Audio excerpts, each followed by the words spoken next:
Hello, everyone. Hello, and welcome to Encounter Roleplay. For those of you who are watching live on Twitch, hello right now. Those of you that are watching live on YouTube, hello from the past. Ooh. Be sure to join us live. Time travel! Be sure to join us live for Apocalypse when we play this game every Sunday at 5 p.m. Eastern Time. So if you want to catch us live, go to Twitch at that time, and we'll be there.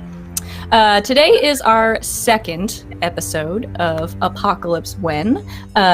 In just a moment, I'm going to let everyone talk and tell you who they are and who they're playing before we get into the session. But before we do that, I want to talk to you very quickly about our sponsors. So we are sponsored by, first on the list, Fantasy Ground, the virtual tabletop of choice here at Encounter Roleplay. All of the roles and everything that you see happen on Fantasy Grounds. It is a great little virtual tabletop program which you can try for free at fantasygrounds.com, and I highly recommend giving it a try. It's very cool.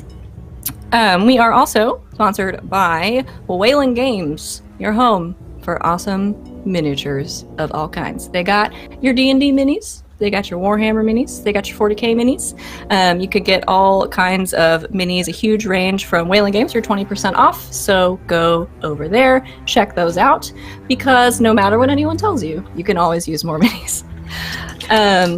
And then we are also sponsored by Tabletop Loot, where you can get all sorts of wonderful dice, because much like minis, no matter what anyone tells you, you can always use more dice. Follow your dreams and get those dice. So check out all of those. They are wonderful. In addition to getting your dice from Tabletop Loot, the tweet that we have out currently about the show going live, when that gets to 20 retweets. Say that one 5 times fast. 20 retweets, 20 retweets. Right? When it gets to 20 retweets, just last time I checked, we were at 5 out of 20. Hopefully it's more by now, but once that gets to 20 retweets, we will give away a set of Tabletop Loot dice. So we're at 10 out of 20 currently, so we're halfway there. Do that. It's amazing. So yeah, retweet the tweet. And in addition to all of that, don't forget that you can donate to affect the game directly. So if you donate to us here at Encounter Roleplay, you can give these wonderful, wonderful people some fun things to interact with the game, like critical failures on their rolls, critical successes on their rolls, as well as different surges and tables and things like that. So if you want to interfere or interact with the game directly, donate, and you'll get to mess with us. It's very great. And then finally, if you see any moment or a particular funny thing or exciting thing or a thing that you just really like that happens, please clip it for us on Twitch, because we want to be able to see those and use those highlights and tweet them out and all of that fun stuff. So that's all the fun stuff. Somebody's talking to me in the chat. Oh yes, I would love for you to post that table for me in the Discord. That would be wonderful. We were talking about roll tables before the game. I would absolutely love that. So now we will go ahead and get started. So I will start. You all know me already. You saw my face a few minutes ago. I am Savvy. I'm your master of ceremonies for this game. So let's go around really quick. Tell the people who you are and who you're playing. We can start with Rob. Rob first. Oh boy, go that's Rob. me. You're next to me. You're next to me. You have to go first. So I am. Oh god. Hello, I'm Rob. Or Bonus Stage Rob. You can find me on all the things at Bonus Stage Rob or bonus_stage_Rob if you're feeling fancy. And I am playing Ferrulo Venucci, a sweet little baby angel from the Italian Renaissance. Who, for whatever reason, just can't seem to do an Italian accent. Maybe there's something buggy with his little translator thing. Maybe the guy playing him is just so darn terrible at it. Who's to say? LB. Oh wait, you're on this side. That's like one of the hardest accents. Hi, Everyone I'm is. Albie Hackamup. I will be playing Maggie Wells tonight. She is the Hokish Irish, but living in London, or was living in London. So if mine's terrible, then there you go. Just as a PSA, I will be looking a lot to my left. I am fostering kittens right now, and they are out. They are asleep. But if they start moving around, I'll have to keep an eye on them so they don't fall off the bed, which they haven't. But They're so cute. they're super tiny. They're so tiny. Check my Twitter for pictures. Very cute. Love it. I'm Greybeard of Greybeard's Tavern, and I will be playing our gun lugger this evening. So, cheer us on and give me some successes, knocking heads. I guess, check out on Greybeard's Tavern, or Greybeard Tavern on Twitter. I post a lot of crazy stuff, including pictures from my birthday yesterday. So. Yay! Happy birthday, you handsome bastard. Happy birthday, Greybeard. Hello, I'm Christina Sid. I'm at Greek Sid on Twitter. I'm playing Carla the Brainer, and I'm gonna have fun regardless. So hey, it's gonna be good. Okay. Well, as a quick reminder of what happened for everyone last week, I'm sure you all remember perfectly because you are all so smart. But for my own sanity, I will remind myself of what happened last week. So in our first session, and all of our heroes traveled to 405 BC, a very long time ago, what you know to be the final year of the Peloponnesian War. Adventures were had, conversations were bungled, costumes were changed. It was all very, very exciting. But ultimately, you were able to successfully rescue the Spartan general and naval expert Lysander from captivity and find out that there is somebody other than you all messing with the fabric of time. So you have found evidence of this group, person, business, whatever they may be, called apotheosis. And they are meddling with things, and you're following them and trying to set things right.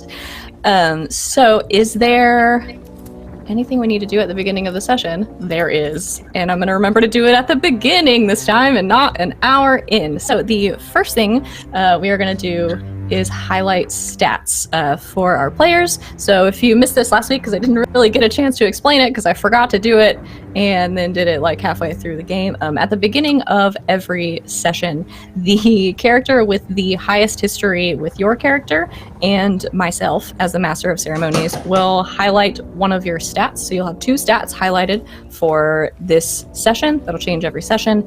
Anytime you roll with one of those stats, you get to mark an experience. And those are very, very good because once you get 5 experience, you get an improvement. So let's do that. Let's start with Carla, who has the highest history with you.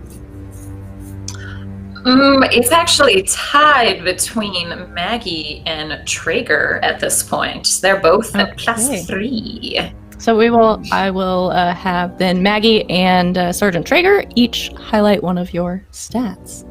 Ooh.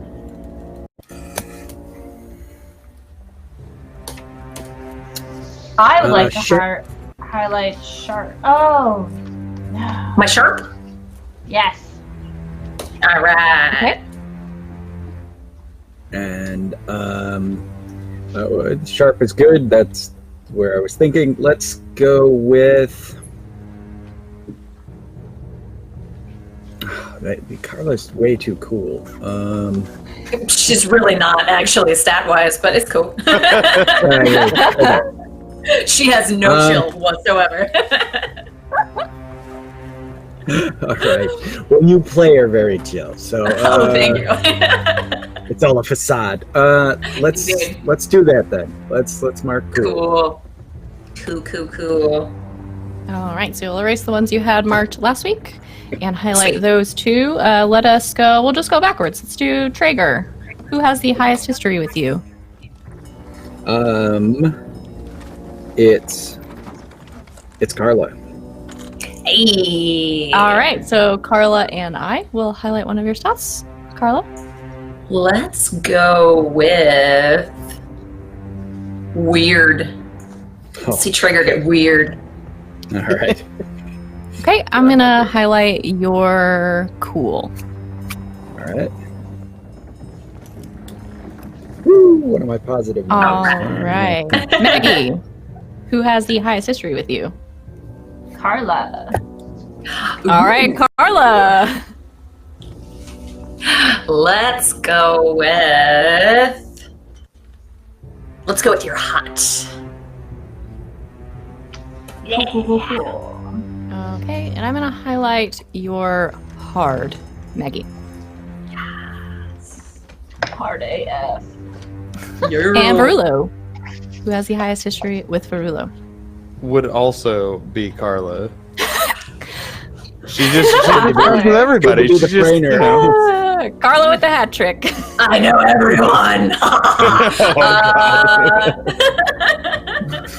She's in my head. I'm in your head. Let's go with your hard, Verulo. Yeah. Oh yeah, he can try. Yes. All right, and I am Now going listen to highlight... up, you. You folks here. I am Could you going please do to the throw figure? on you. I'm gonna highlight your weird. Verulo. Oh great. Cool. All right, so All everyone right. should have 2 stats marked as highlighted. All right, so keep up with those. So anytime you roll those, whether or not you succeed, you get to mark an XP. And then a reminder that I have also incorporated the rule of an XP for a failure. So if you do happen to fail on a highlighted stat, those do double up. We've added that in for Apocalypse World. All right. Does anybody have any moves they need to do at the beginning of a session? I do. All right, let's do those now. I already rolled and I failed. For Okay. my fortunes. Yeah. Your fortunes. And remind me what that does. On a miss, they are in want. These are my followers. Okay, If correct. there's surplusless banter, like 1 banter or 2 banter, it's your that's your personal share to spend for your lifestyle, for what you will. I do not have anything in barter right now. Oh, barter, not banter. Okay. Oh, you're good. All right, so they will take on another want for this session. So let me know when you decide what that is. Okie dokie.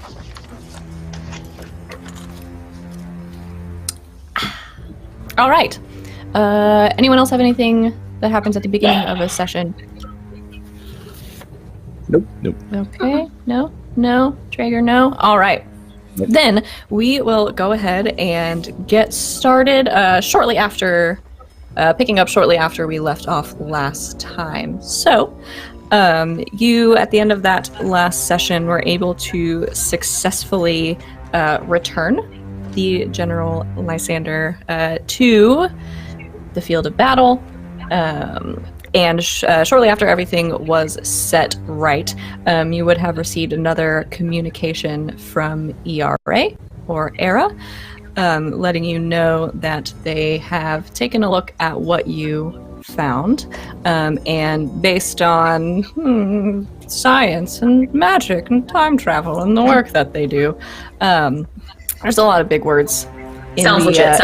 in the communication that you get from them, Traeger. So how much of it you understand is sort of up to you. Okay. But you receive a message from them saying that they are ready to send you jumping to another time period if you all are prepared. Hey folks, we good? Can we jump? Were they going to give us something this time? Like, I don't know, outfits? Usually- Something? That usually comes in afterwards, unless they bring us home, which I've never traveled with others, so I don't know if they'll ever bring you guys home because you'd have to be contained and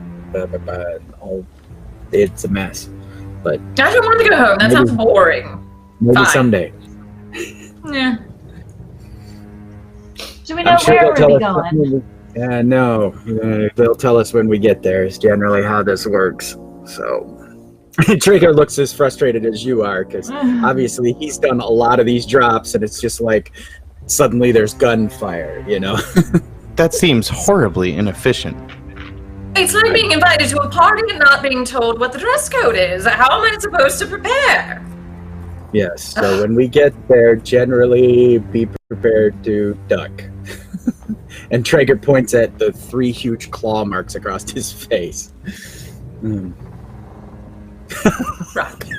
I laugh at Rulo. Traeger does not. That was the best face drop. Oh my God. Beautiful, dude. All right. I'm a scared little baby angel. True. Very true. I'm sorry, please go on. Poor Verulo, I don't know if he's going to make it or not. But I'm trying. he's doing his best out here. He's gonna outlive us all, I'm just saying. All right. So you prepare yourselves to be sucked through another portal in the maelstrom. However, you do so. Let's see. Okay. Got it. So you prepare yourselves to make another jump. You let Era know that you are ready, and you all hold hands, I guess. Whoever wants to hold hands. But yeah, you all sort of make physical contact with each other, and after a moment, you start to see this familiar sort of bright light forming in the center of all of you, and you start to hear this this sort of whooshing noise that gets louder and louder as the light grows around you, and there is a pop and a loud whoosh and a bright light, and you all sort of tumble out somewhere different than you were before. Everybody, please roll weird for me as you are traveling through the psychic maelstrom. So my sixth sense ability actually lets me roll sharp. Ooh. Which actually kind of sucks because I had weird highlighted. Damn. Oh well. Oh. 10. Okay. Oh, I forget. It's roll. There we go. Sorry, I was just trying to remember how to Fantasy Grounds. Exactly. Did everyone succeed? Did we? Oh Did gosh. I'm so proud in this moment. I think that's a yeah. All right, so it looks like everyone at least had so everyone had a partial success. Yeah. And some of you had a total success. Very, very good. So this travel, I think, is less stressful on you than the previous one. Traveling to Greece was not easy on some of you, but all of you hold on to each other. You manage to land. A couple of you kind of landing a little bit harder on your feet, kind of feeling a sting in your feet and your knees, but nothing tragic happens to any of you at this time. And you look around you, and you notice it was relatively warm while you were in ancient Sparta, but it is hot here. The sun is beating down on you. You can hear sort of the waves of the ocean nearby, the cry of a seagull. And Traeger, I think you receive an update on where you are, which is Miami, 1719. All right. All right. And of course, as soon as we let go of hands, Traeger is guns up, looking around, maybe pointed at the seagull for a second, and then looks at his arm. Miami, 1719? Oh. All right. What's the job? Come on, boys. All right. So as you are waiting for that next communication from Era, you do hear another kind of popping noise behind you, and out of a much smaller sort of portal than maybe you would go through, this small, about this big or so box appears behind you. Traeger, you have seen these before. These boxes are much bigger on the inside than they are on the outside, and they tend to carry clothing or other sort of pieces that might be useful when you are traveling through time, which you failed to receive last time. But this time, Era is going to hook you up a little bit. So for everyone sort of receives these relatively period clothing, thin kind of linen shirts, light fabrics, pants, boots that are good for walking around. So if you would like, you are welcome to change into those. I'm sure you can find a place to. Presents! Carla just immediately strips down and Right. puts on new clothes. My. And that's Traeger too. As soon as he saw the box, he puts his hand on top of it. It scans and pops, and then he's like, "Oh, clothes." Throw them on. Everything but the glove. Oh, Still right. keeps the glove. And Is the armor. this necessary? Well, The clothing, yes, I would assume. you Why walk would they around give it to us otherwise? looking like royalty? I mean, you could. It's been an angle before. Whatever I makes you think, comfortable. unless I have to, I'm going to stay in what I'm currently wearing. All right. He scoops up your box and rucksacks it for you.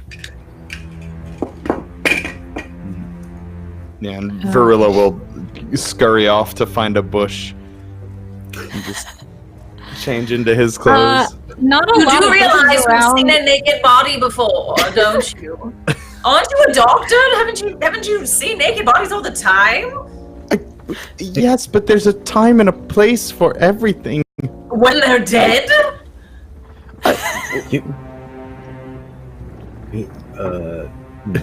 Traeger just seems confused, and then he takes one of those little coils off of his belt, like the little capsule things, and he rubs it between his hands, and it pops, and it kind of vacuum packs out, and it's a rain poncho, and he puts it over your head, and he's like, "You changing that, buddy?" So it's just like a green hood, big, but it's Traeger size, so I'm sure it covers it. So there's a lot of uncomfortable rustling and under the breath Italian swearing, but Wonderful.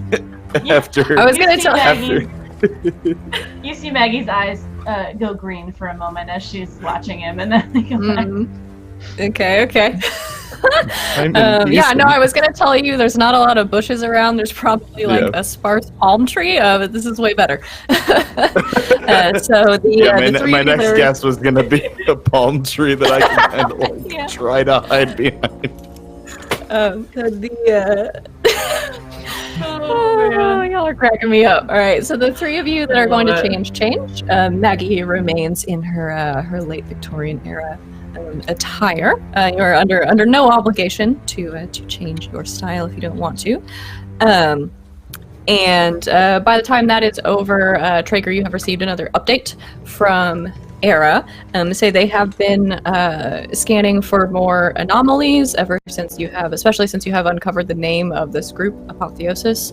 That is apparently meddling with time, the timelines you need to put right. They were scanning this region and this time period, and it being 1719, they have encountered some technology that is about 100 years too early. Those are going to be, let's see.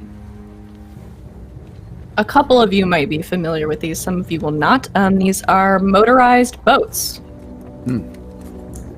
It's a little bit too early for boats to have motors on them. So they are aware that there are several ship captains ship captains, because the boats are much, much different than they should actually be now, that are trying to get their hands on the blueprints for these motors, so they can create their own fleets of these motorized boats. So it is your job to find one of them who knows something about it, get those blueprints yourselves, and make sure they are not mass distributed throughout 1719, because as you especially are aware, and anyone that has that was from an era that is after 1719 and has studied history is aware, this is the golden age of piracy, especially throughout the Spanish colonies like Miami. So, find a captain that knows where those blueprints are. Find them. Don't let anyone else get them. Fair enough. Where to? The shore. And Traeger looks. Is there a short line? There is, yeah. So you all are very close to the ocean here. There is a little ways down as you all look around. You can sort of see where the shoreline goes off. There are several docks with several boats docked at them. A few of these are these motorized boats, and a few of them are not. There are also several buildings kind of along the dock. There's a bar. There are several businesses down there. So yeah. Real quick, Savvy, did each of us receive a box, or was it one box that had all the stuff in it because they're bigger on the inside? I think just one box that's kind of holding everything. And then they'll like label individual things, so you kind of know what's like what. Vacuum packed or whatever. And... Yeah. Okay. So if there's stuff in the box, I'm gonna in my head they don't collapse. But if there's nothing in the box, you can fold the sides down and the box collapses into like a small flat crate. I mean, is that available technology? Yeah, absolutely. Awesome. Okay, cool. So in my ruck, I have a full little crate. All right, a little crate. Okay. Sorry, looking at a note. Okay. So, what would you all like to do? Is there anyone on one of these motorized boats that we're seeing on the shore? Currently, there doesn't seem to be anyone on the boats. There are a few people milling around the dock, sort of deckhand types. There are a few that are maybe moving boxes to and fro, a couple that are sort of keeping an eye. Nobody on an actual boat at this time. All right, let's move out.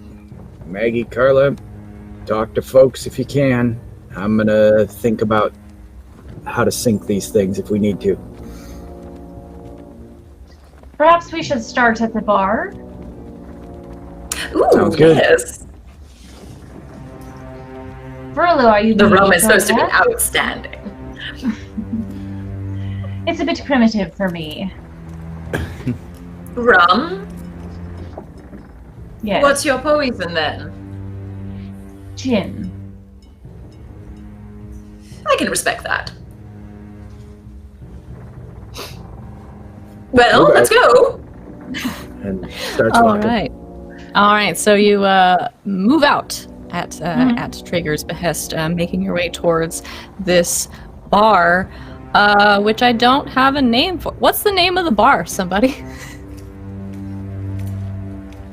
The Rusty Cinco Anchor. Song. All right, the Rusty Anchor. All right, makes sense for a bar that many sailors probably frequent on the docks, looking out towards the ocean. So you make your way over toward the Rusty Anchor, walking inside. It is, let's see, probably 1 o'clock in the afternoon, if you had to guess. Sun high in the sky, that Miami heat beating down on you, and the humidity not much better. So you make your way into this bar. It is almost as hot inside as it was outside, and it is a rowdy place for being 1 o'clock in the afternoon and sweltering. There is music playing from a band in one corner, this sort of lively, kind of jaunty sea shanty, because it's a sailor bar. There are lots of people sitting around drinking, lots of tattooed and muscular and quite intimidating people sitting around, drinking contests happening. And over on one side, a few tables have been cleared away, and you can see two people with a circle of another group of several people around them, engaging in what seems to be some sort of rowdy fist fight. And there is cheering and celebrating as you walk in and sort of see the end of this as a toned, sort of muscular woman with red hair kind of pulled back in a tight braid lands one final punch across the face of this other sailor, and he is knocked to the ground unconscious, and everyone cheers and raises their glasses. I like her already. On earth is this place?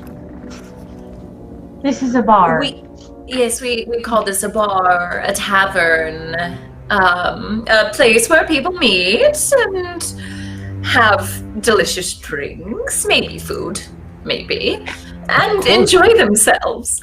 But it's so early, and that woman just punched a man. It happens. Yes. Just stay close. Let's. Okay. Oh, Verulo, let's get you a drink, darling. Verulo Yes. inches a little bit closer to Traeger. As you And in Traeger's thinking, he's like, yeah, my job is to keep you out of fights, so just stay close. We'll head to the bar. All right, so you all head to the bar.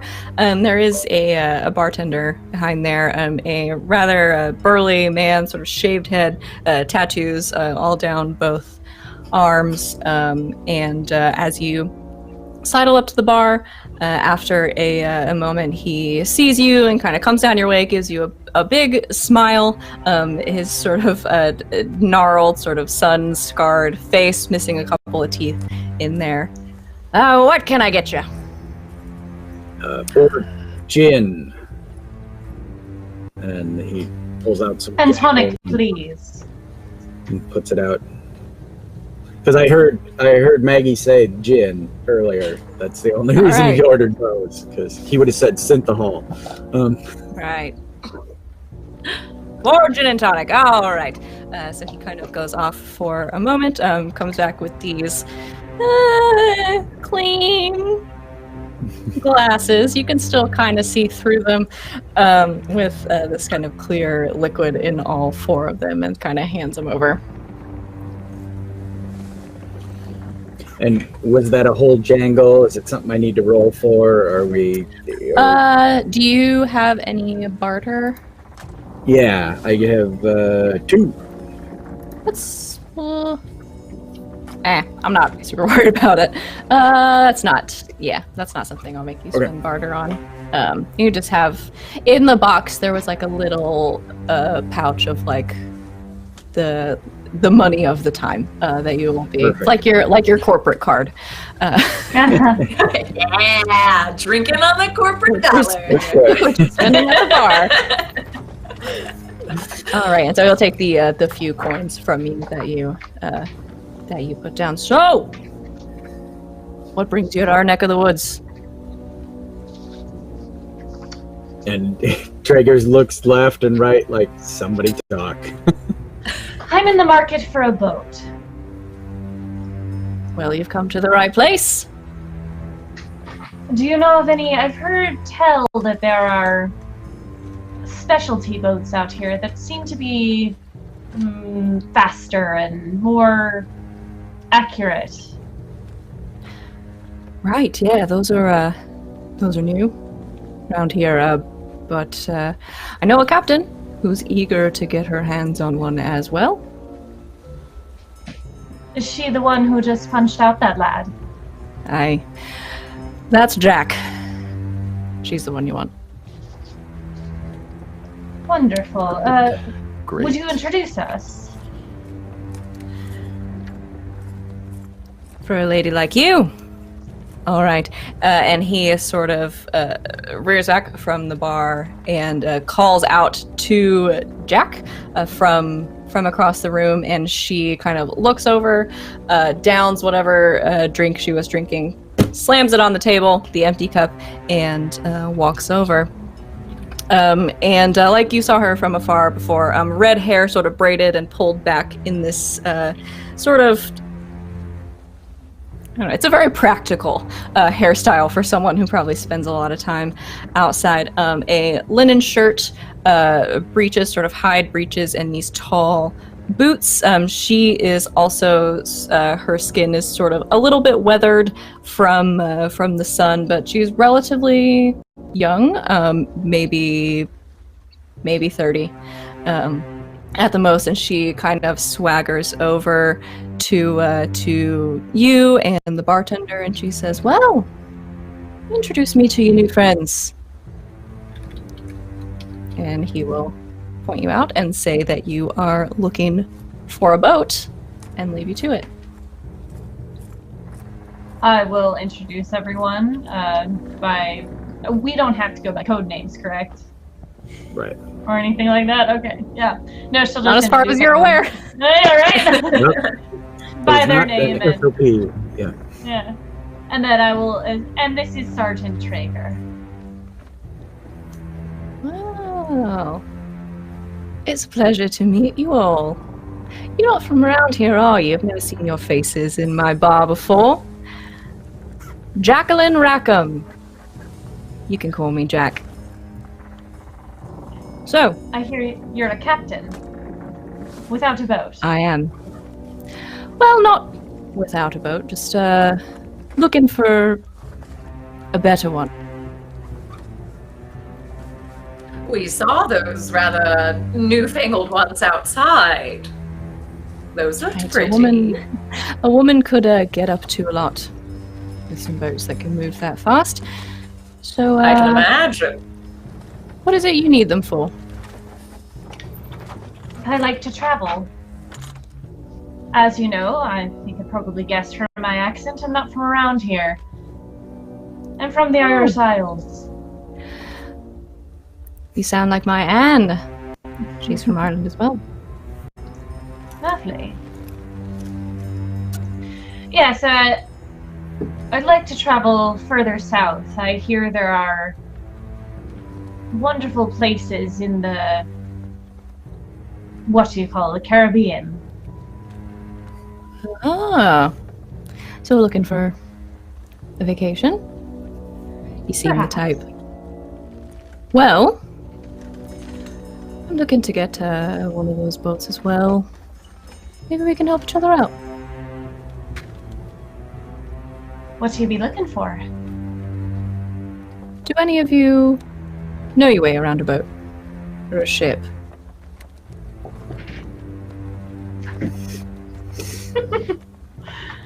I can't say I do. Not unless they downloaded it on on Drop. Carla's been on several yachts, but no, she wasn't driving them. So Well, then you won't be much help to me there. Any of you know your way around a fight? That's all Traeger says is. You look the type. Alright. Let's see. Maybe we can help each other. There's an event happening tonight. Bit of a race in those newfangled fancy boats. And the winner gets the schematics. That sounds lovely. Who's So? in charge of the race then? The creator of the boats? He's sort of a sponsor. Doesn't come out much. Nobody even really knows his name, but we know he's got hold of them and he's willing to give them away. And I aim to win them. So, you want one of those boats? You team up with me and my fleet, help us win, I'll give you one. How can we help you win? These races, they're not exactly all pomp and circumstance and rules, per se. So we win by any means necessary. Just get a little bit of an evil grin. I think that can be arranged. That sounds like my kind of game. I like you too. We Boys? are talking about sabotaging the boats, right? Very good, Verlo. I'm very proud that you're following on. Possibly, son. I mean, if you really want to run a clean race, as it were, we could not sabotage them and then just, kill the other crews during the race. But No. The sabotage is a good option. I like it. There's honor in cheating. Well, why can't we do both? I mean, sabotage some, and then whoever's still around, we kill them. It's Don't love that. efficient. That's not the word I would use. Can we see your boats and perhaps some of the competition? let's take a walk.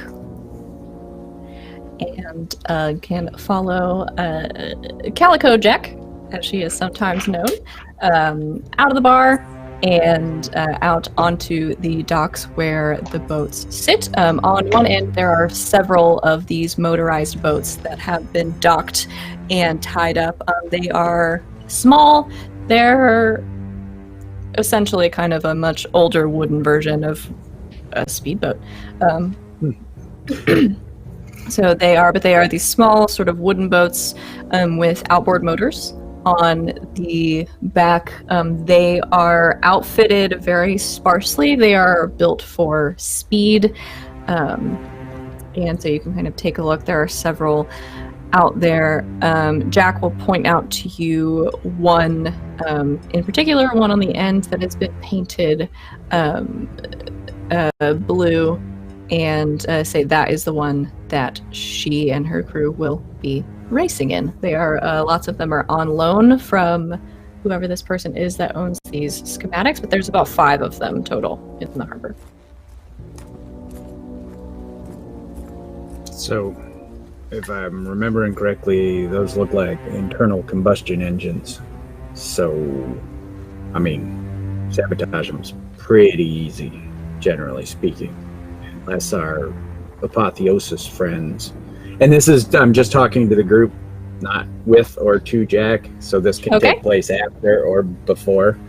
And and I'll be like, something as simple as sugar or water in the gas will slow them down, sputter them up.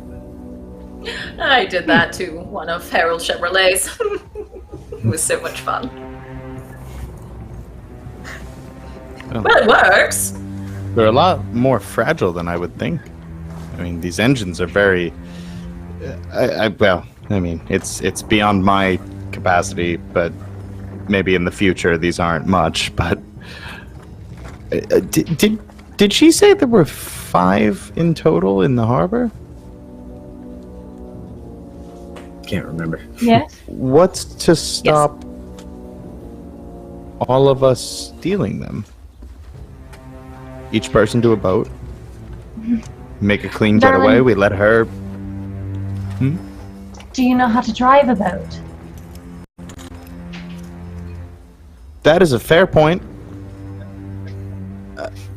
If it takes something as simple as sugar to render it useless, I'm sure I could figure out how to turn it on.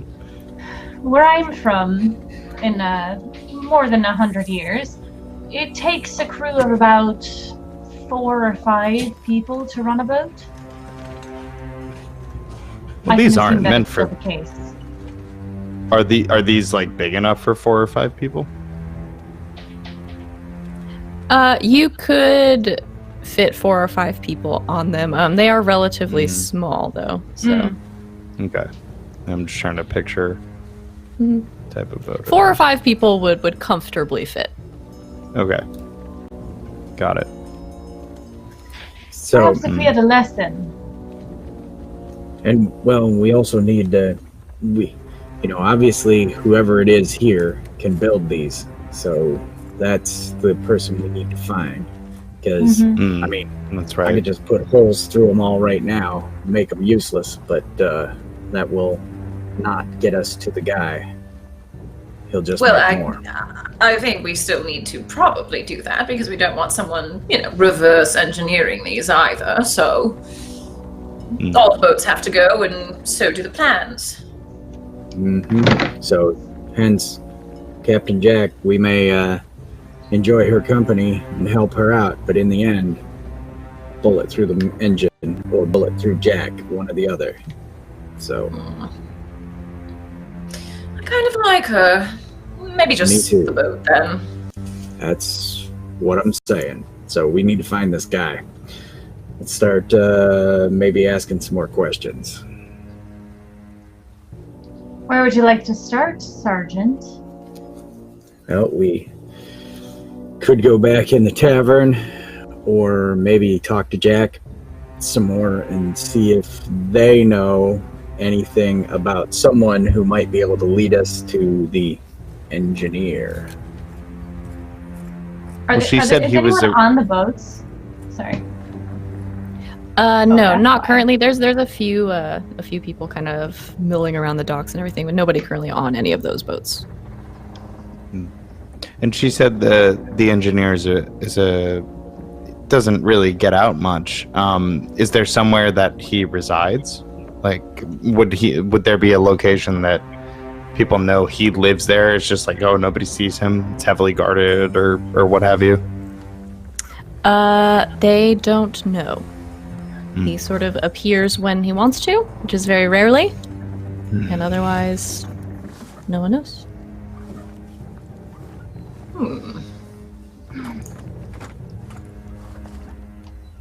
I think I'd like to speak to a member of another crew, or the whole crew. Escort you to where you can do that. Okay, so there are a few sort of deckhands milling around by some of the other boats, sort of checking ties and other boat parts. I don't know that much about boats.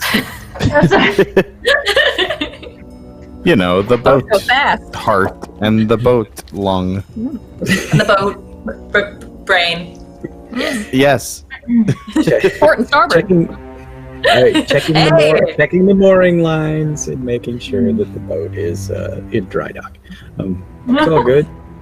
Yes, those words. Words. So many words. Yeah. So you want to approach some of the people that are on the dock, or do you want to go back to the tavern? While we're here, we might as well approach someone, I think. Just one of the ship hands. Kind of walk up as Maggie does. She's popped out her parasol now, so she's like got the black on black on black on black. You are getting some looks at this point from these workers who have probably never seen someone as fancy as you before. I do what I can. She'll just walk up to one of them and say, "What a wonderful boat. What's her name?" Oh, the Queen Lady, miss. Which queen is she named after? I have to be honest, I don't rightly know. It's not your boat then. Oh no, just walk the lines, just work, Honor. You look like a strong gentleman, I assumed. Who is your captain? That would be our Captain Caleb, miss. And where might I find him? Probably drinking. Have you heard of these new boats that they have out? Oh, I've seen them. What can you tell me about them? I'm very interested in sailing and such. Oh, I don't know if it's my place to say. Oh, come now. Strong lad like yourself, you've got to know something. I'm gonna have you roll to seduce or manipulate someone. Yeah. I can do that. This is a roll plus hot. Yes. And because I'm charismatic, I can roll plus weird instead of roll plus hot. All But I do right. have that point. No, I'm gonna do weird because I like being weird about it. Yeah. Yes. Yes. That's a 9. Okay, that is a 9. So on a 7 to 9. Let's see. What do? They will go along with you, but they need some concrete assurance, corroboration, or evidence first.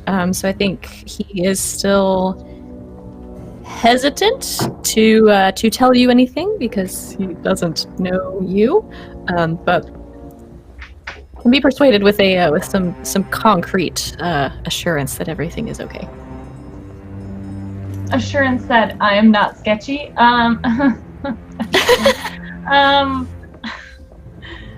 I think Maggie's just gonna double down on the seduction, and she's gonna like. Oh no! This is before her time, so that wouldn't work. Unbutton her 1,000-button shirt. 2 hours later. Yeah, trust me now.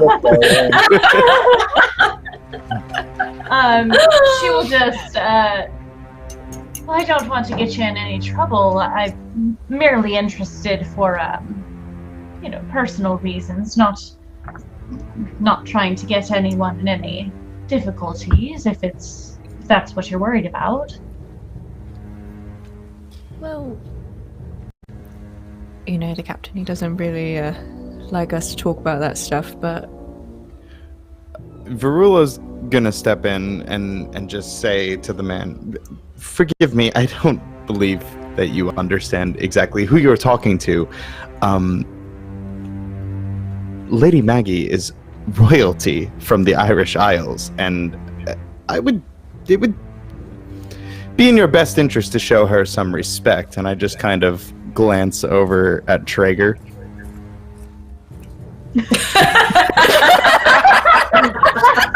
Show me your war face, boy! Exactly. oh no. Yeah, no, I think that's. Yeah, no, that seems like some pretty concrete assurance between. Yeah. Maggie's being kind, and maybe she's royalty, and also Traeger might kill him, so. Based on that face, yeah, so I think he gets this almost kind of horrified look on his face and kind of bends over into like a bow, and like goes to like kiss Maggie's hand and stuff, and he's like, "Oh, she will offer it." Yes, I think he kisses her hand and is like, "My lady, Your Highness, I'm so forgive me. I'm not a well-traveled man. I didn't know. Please forgive me." And she like pets his head a little bit. "You are forgiving, my child. You did not know."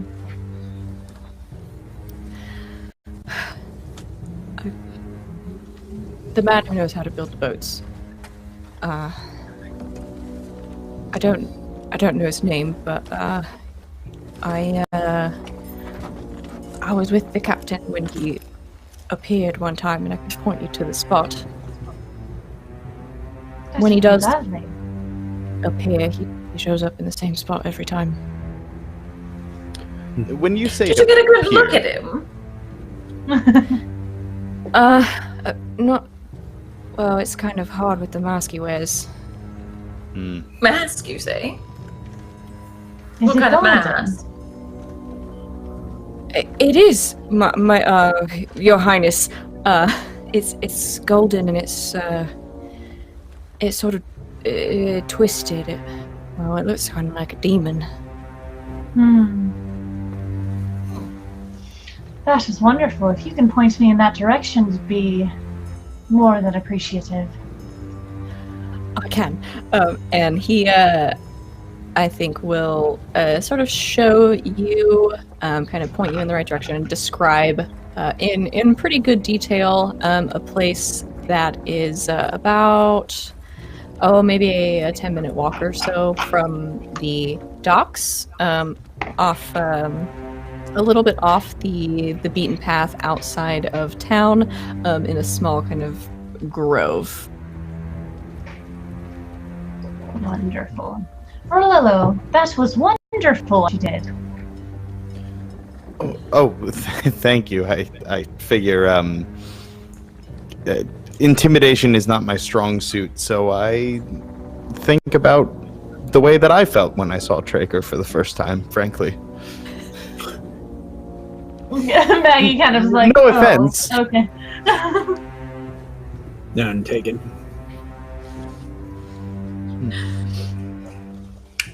But I don't know, I thought he was rather a dear the first time I met him.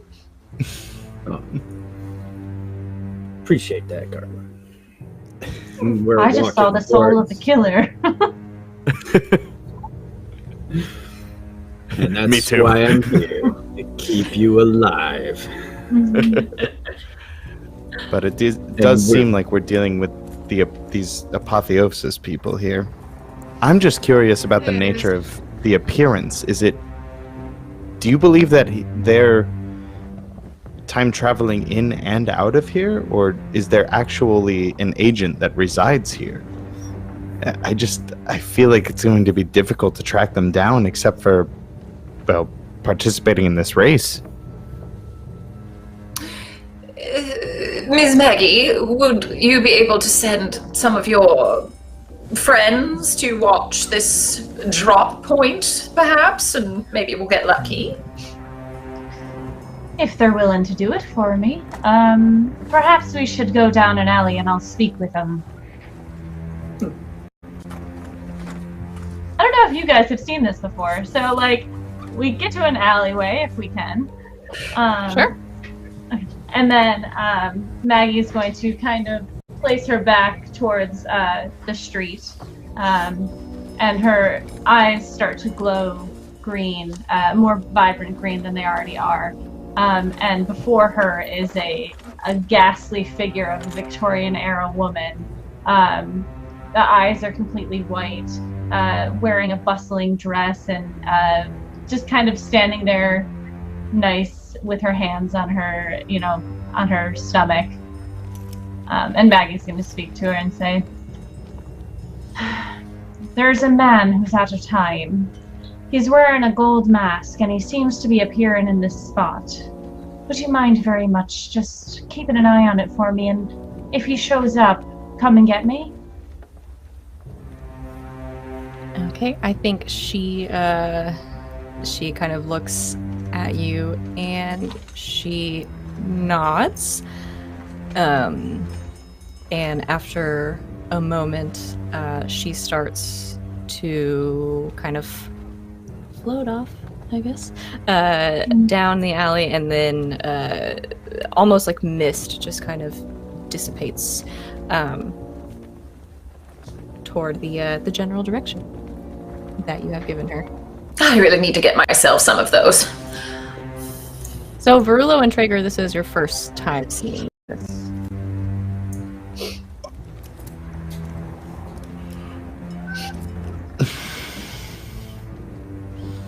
I need a moment. Can't got your tongue. Verulo just kind of scurries off, like, as far from Maggie as he can, staying in the alley, just like back against the building, just processing what he just saw. And Traeger is like, that makes sense. That's why you're on this mission. Do you control a lot of them? Oh, I don't control them at all. They just follow me. And sometimes, if I ask nicely, they do I ask. So that's ghosts or spirits or something, or that's who does your spying for you? If they feel so inclined to. I like it. Carla's gonna sidle up to Verullo. What did you think happened with all of those dead bodies that you were poking? I assumed that their souls were shepherded to heaven if they were just people, but it sounds like she's stealing them or something. I don't know what to think anymore. They came willingly. She asked her to do it. She did it of her own volition, I think. I knew that she had power beyond what mortal men possess, but this is truly terrifying. Don't believe me, I've seen worse. It'll be fine. Okay. Well, it's not like I can go anywhere. Drinks? Oh, sounds lovely. On second thought, yes, I actually think I would like a drink right now. Maybe we can go have fun with that Captain Caleb. Maybe they can give us some more information. Indeed, let us go find him. All right. Okay. All right, so you all head off back towards the bar in search of Captain Caleb. So in a little bit of time, probably a couple of hours, have passed at this point. And you all make your way back into the bar, just as lively as it was when you left it. It shows no signs of stopping. And as you... I am so sorry. It is allergy season 24/7 in Florida. So it is just as lively as you left it and shows no signs of stopping. I assume you probably ask around after this Captain Caleb, and you are pointed towards a man who is sitting in sort of one corner of the bar, surrounded by several people who are probably his crew members, and drinking and generally having a good time. A taller man, dark skin, sort of these hazel eyes, shaved head, again lots of tattoos and muscles and general, hard-working people things that are going on. Though he is the captain, he looks like he does not miss out on putting in a hard day's work. So he is pointed out to you. Maggie's gonna look over to Traeger. So, Carla, you taking this one? Sure. Hello. So you just approach. Yep. All right. So you approach and say hello to this group of sailors and the captain, and all of the sailors and the crew members kind of look up and look at you and look back at him and then look back at you, and they all kind of have this look on their face of like, oh no. And he take the drink that is in his hand. He kind of takes a long swig of it, like a little bit longer than is probably reasonable, and sets it down and swallows his drink. And then after quite a few seconds, kind of finally looks up at you and says, hello. Can I get you another one of those? I suppose. Another of whatever that was. Rum. Excellent. Sort of wave over. Just another round of that. All right, so one of the serving people of the bar kind of looks over at you and goes immediately back to the bar to fetch another round of that. And I think Captain Caleb is kind of sitting back with his arms crossed, just kind of looking at you. So, we hear there are a lot of those rather fun little boats outside. Well, it's a harbor, so...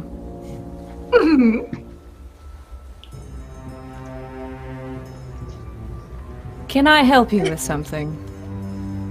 This usually works a little better. Maybe someone else I tag in. I don't know. Maybe I'm not his type. Oh God. Maggie was Verbo, why don't you try?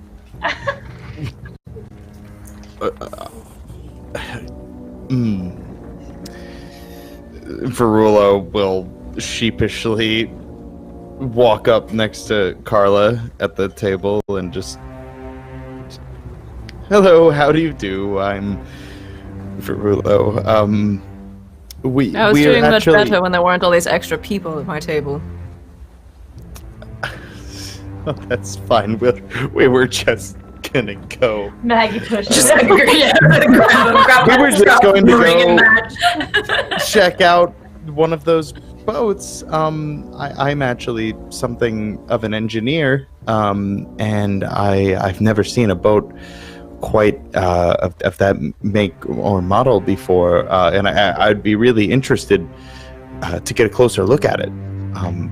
It's something that my colleagues and I have actually been working on, and this, I think it would be beneficial to our research, and maybe we can form a partnership at some point, and we can craft you a better boat. Maggie rubs your back a little bit. Like you know. I was about to pat him on the shoulder. That was awesome. I'm gonna have Verulo roll to seduce or manipulate someone. Before you roll, Carla, because you're part of this conversation, if you want to try to help with the roll, you will also have to roll to do this. Okay. So you can roll, since you're part of this, to help or interfere, because you will roll to help. You would roll plus your history with Verulo. Okay. And on a success, it's very good. On a miss, it's probably bad. But you have the option if you would like. Sure. Okay, so you'll roll plus your history. Alright, what?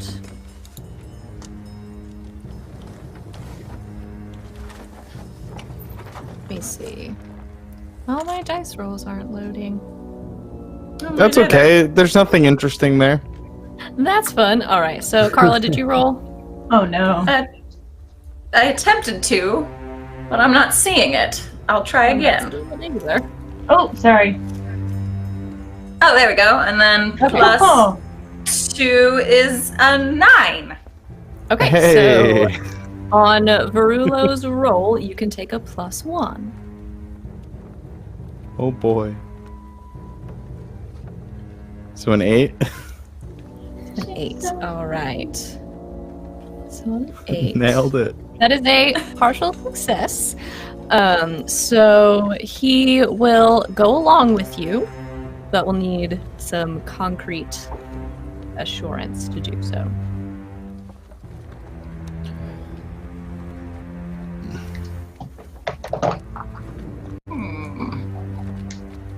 You told him we want to work with him? Yeah. And ultimately, at some point, maybe upgrade the boat in some way, shape, or form, or craft him a better one. You could tell him that I'm the investor because I look fancy as fuck. Okay. Or if you have any sort of fun little sketches in your notes there, maybe. I doubt he would want his boat outfitted with a human foot. No. I have medical sketches. Who knows? I mean, everybody's got their thing, right? I mean, who am I to judge? It's Miami 1719, baby. Anything's possible. All right. So Anyway. his interest looks piqued, but I think he says to you, "So, can you prove to me anything about this offer? Or are you just talking out your ass?"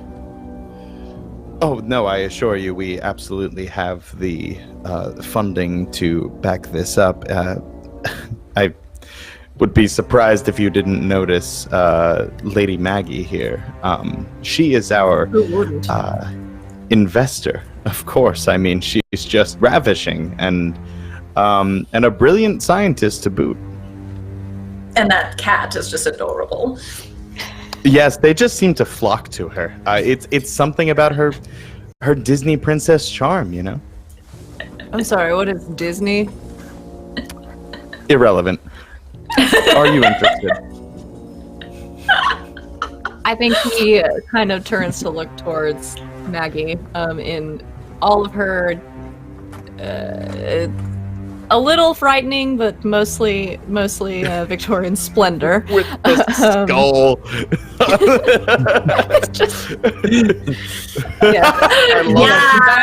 Perfect. Skull and snakes on the embroidered on the front of her gown, and kind of looks. I think he looks at you really hard, Maggie, for a second.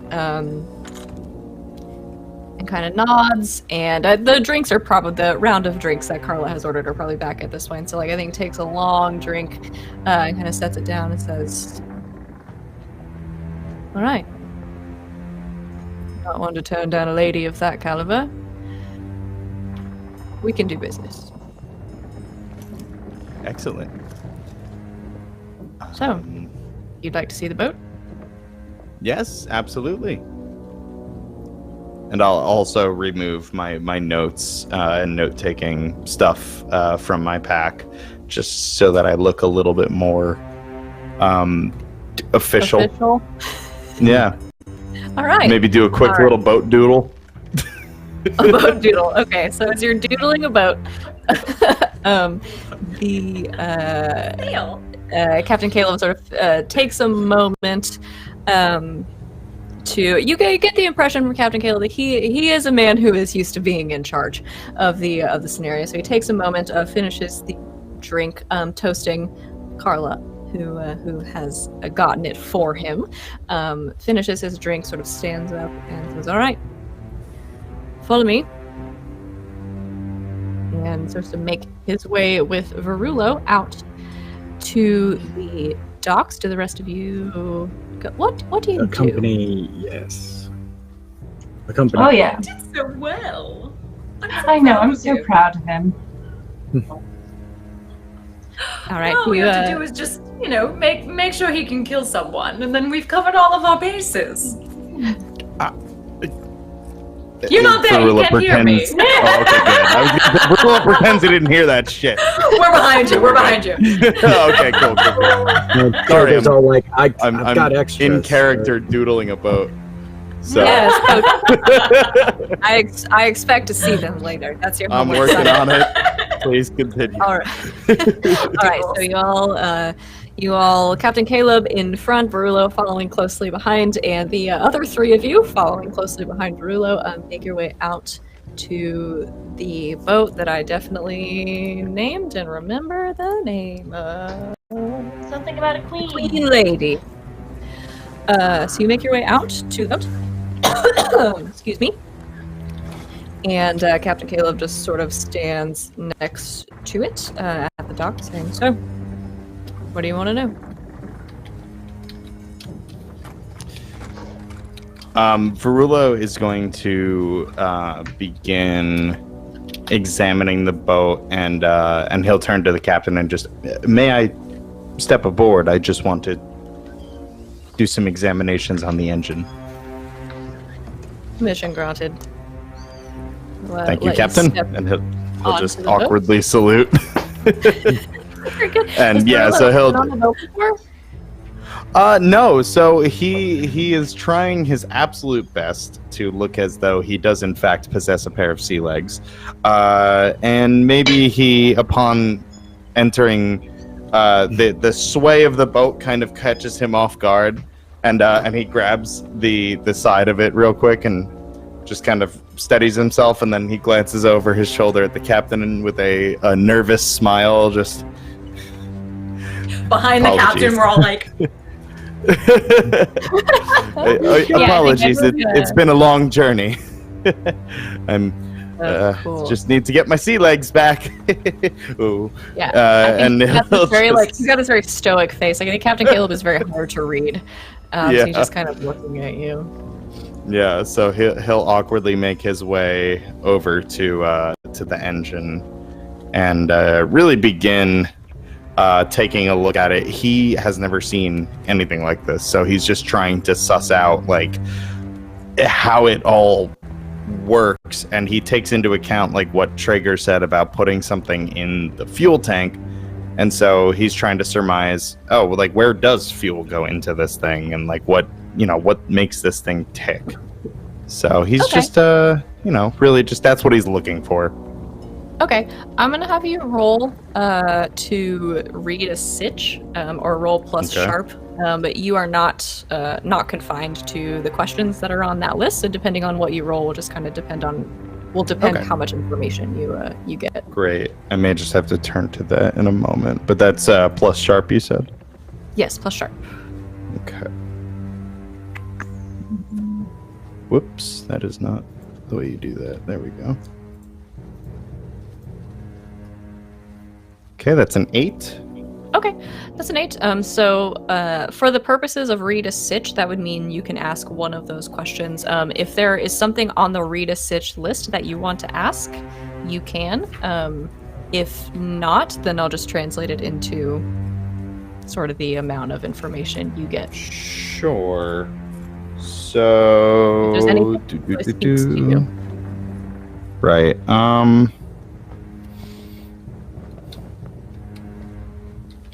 I guess the closest thing to what I'm trying to surmise is what should I be on the lookout for?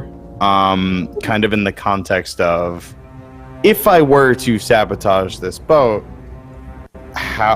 where would I put the substance I need to do so?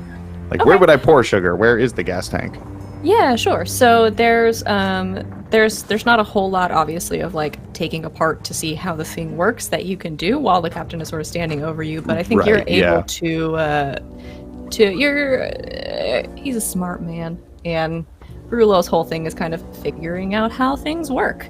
I think so. This is not a person, but it is still kind of a simple machine that I think he can figure out. So you are able to kind of parse through, kind of putting your previous knowledge to work here, where the fuel tank is on one of these. So there is a separate sort of piece on the back with a cap on top that you can kind of surmise looking at this thing and kind of getting a feel for how it works, that if anything other than fuel were to be put into that tank, it would probably be enough to sabotage the whole thing. So looking at this, knowing that all of these boats are working off this one single schematic for their engine, you gather that any of these boats that have these engines that are currently in the harbor, you could identify that fuel tank very quickly and be able to put something else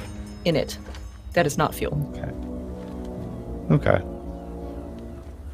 Interesting. Yeah, so I'm gonna stay there for a little bit. If anybody else wants to bug the captain, he's definitely not going to answer any of my questions. I would like to read a person. I'm the captain. Okay, so you will roll plus sharp. That's a 0.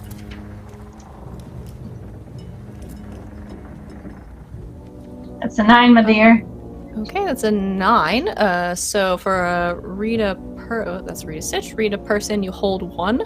So while you are interacting with this person, which you all kind of are over the course of this whole event, you can ask 1 question from the read a person list.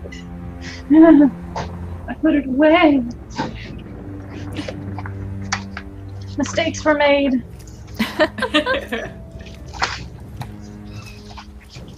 Continue. I'll find it.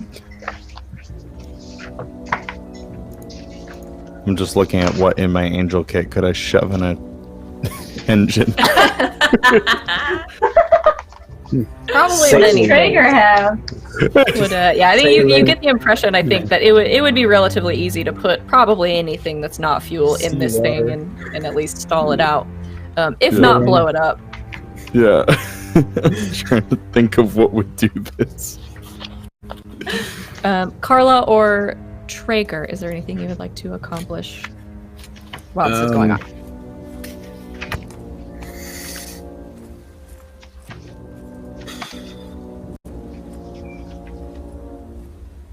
Carl's getting tan.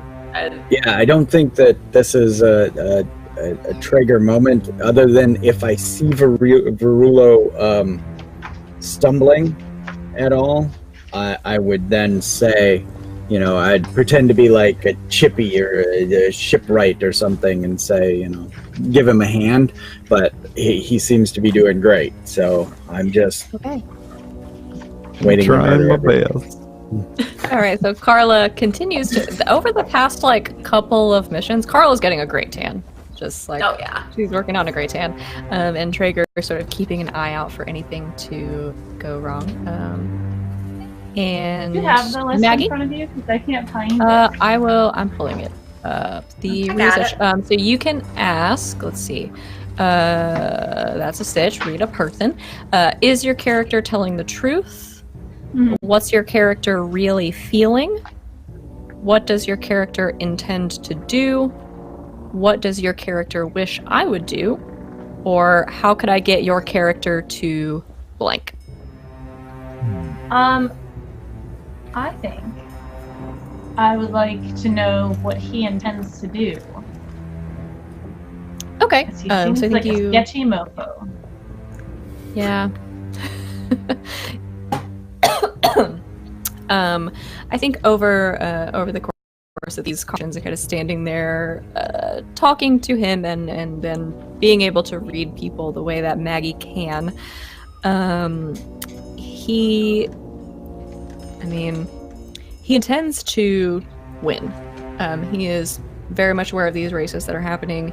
He is also very much aware of the potential power and profit that come from being the only person who knows how to recreate this sort of technology that he has, and he intends to become the winner, or the only person that has this by any means necessary. Solid. He has the same idea that we do.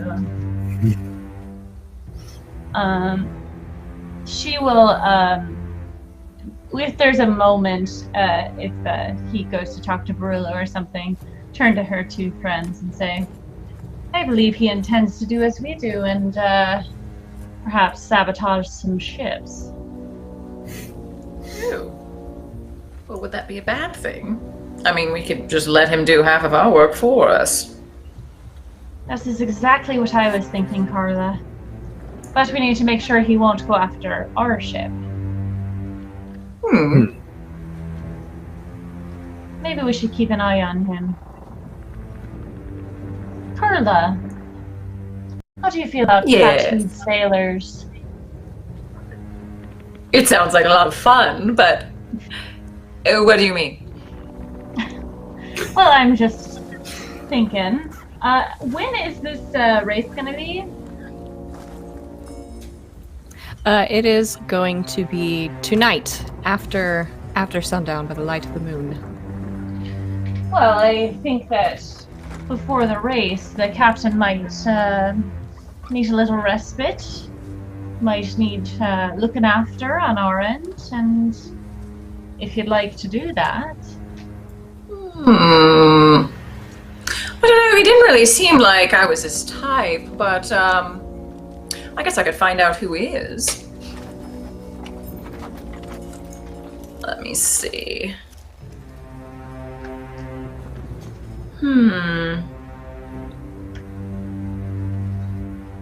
Okay. I can find a way. Yeah, she doesn't care. She's just gonna walk over to the captain. Please still be talking to Varullo. Yeah, I think Barullo is using as many medical terms as he can to kind of sound like he knows what he's talking about, and he's describing different parts of the engine by giving them all of these like science-y sounding names. Okay. So yeah, he's trying his damnedest to convince this dude that, yeah, I know what I'm talking about. Yeah, I think he's not a science man. Captain Probably Caleb is doesn't hard. even care, frankly. No, probably not. He's hard to read, but he doesn't seem like his demeanor hasn't really changed since you've been sort of talking to him. He doesn't seem super suspicious of you or anything like that. Okay.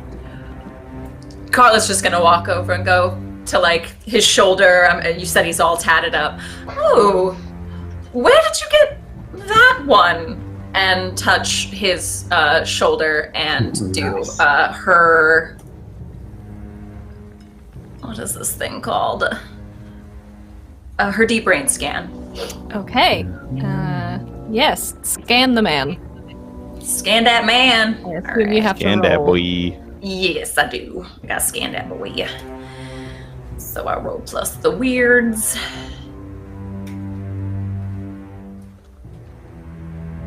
Ooh, so that's a +2 from a weird. That's a 10. Okay, what do you get on a 10 plus? On a 10 plus, What I happens get if to you hold 3. Okay, so scrolling up to your move, so you get to hold 3. Rangers at the top. Is there in alphabetical order? Oh yeah.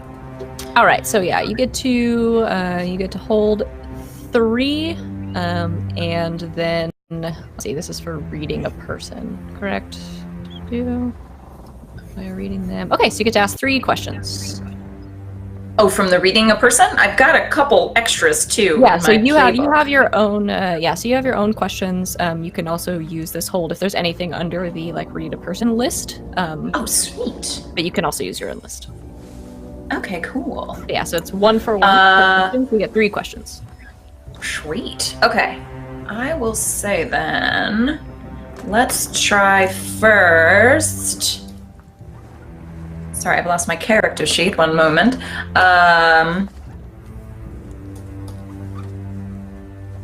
In what ways are the character's mind and soul vulnerable? Ooh. I act shocked by these questions every time. Like, I don't know what they all are. In what ways are characters' mind and soul vulnerable? Captain Caleb is an arrogant man who is used to being in charge, and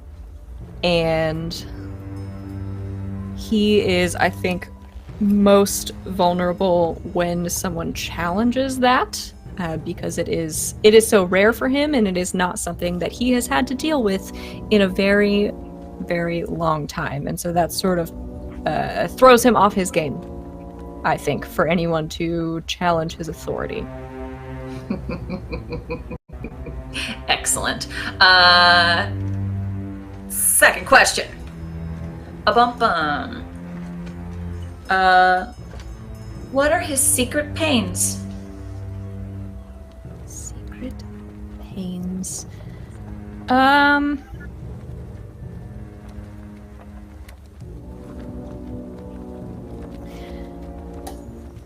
I think he was, let's see, secret Good things. I think he was married once.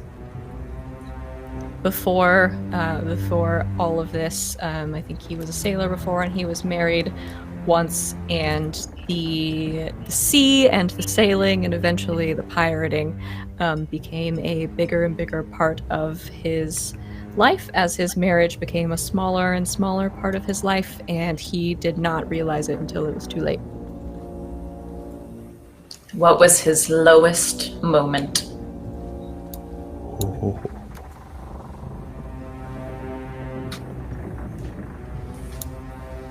Yep, I'm gonna continue that moment and say it is when his former spouse decided it was too much and left him, and that for Captain Caleb was the last moment that he ever felt like he was not in control of the situation.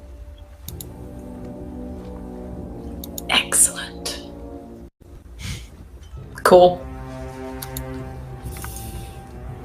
So she sort of takes all of that in, even just in that moment of contact with the tattoo, and then sort of takes that off and just sort of gives him a smile.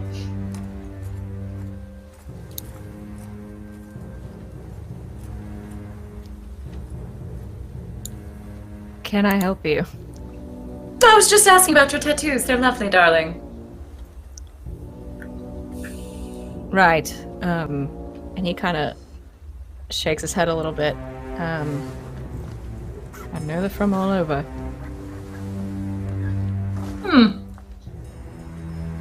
Good to know.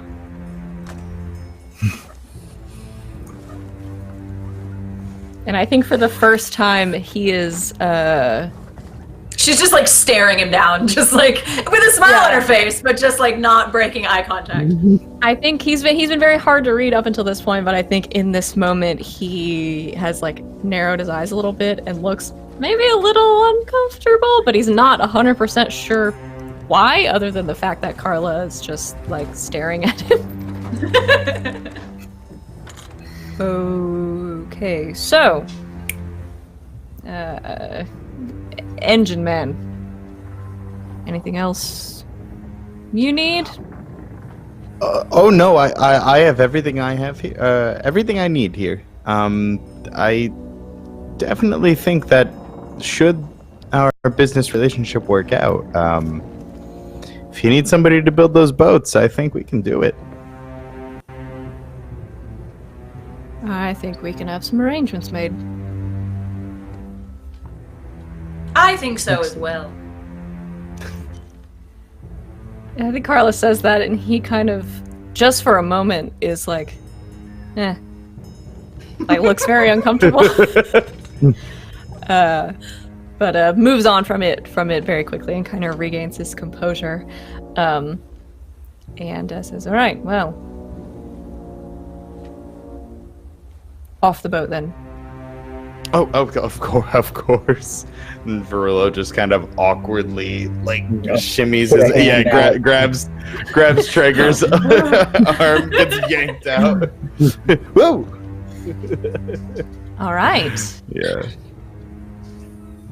Unless you need anything else from him, Captain Caleb will make his way back to the bar. What would you all like to do now? I can't keep you guys safe if I'm guarding our boat. So what do we want to do? How can we make sure we don't get sabotaged? We can keep in touch with these. I have no problem keeping my eye on the captain. Sounds like a good plan. I appreciate your bigger sergeant, but I don't need your protection. All right. I will be on guard duty. Our boat will not be touched. And I'll be on captain duty, and he will not move. You're saying he will be touched? Is that what I'm hearing? Oh no, I just plan to keep a very steady eye on him. Mm-hmm. I'm sure you will. Traeger kind of chuckles to himself and then looks at how to make himself most comfortable. Probably pulls out an MRE and starts gnawing on it. Carla's going to go back into the bar. Okay. Carla's going to sit at the opposite end of the bar, but keep the captain in sight. Okay. And not make any show of not staring directly at him.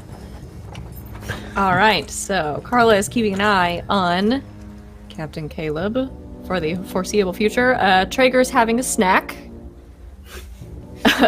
Is there anything else that Traeger would like to do?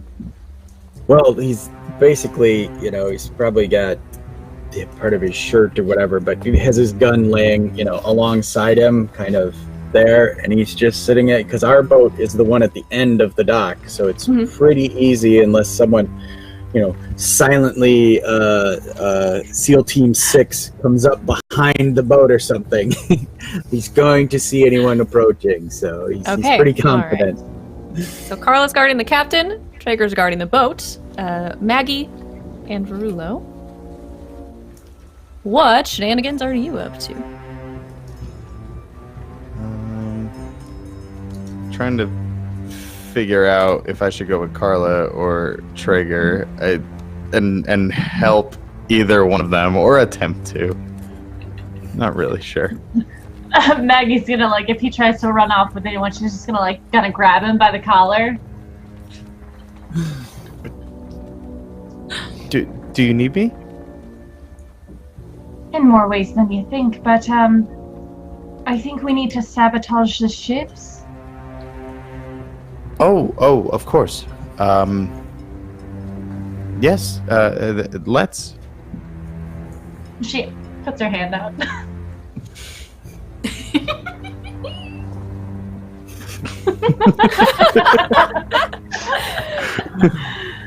All right. So, yeah. How would you two like to accomplish this? So I was thinking, there's presumably, since this is a port, there's presumably trade happening and whatnot, and maybe raw supplies and materials. Basically, I'm trying to get sugar or something I could just pour in the gas tank and try to clog it up. Bags of, rice, sugar, anything I can mess it up with. Mm-hmm. Okay. Yeah, those are definitely things that you can see. There are several sort of places along the dock where bags or crates of things like this, sugar, spices, that kind of thing, are piled up. I guess my question to you is how you would like to go about getting them. Are you trying to steal them? Do you want to talk someone into giving them to you? I'd like to barter for them, because I do have unused barter. Okay. Believe I get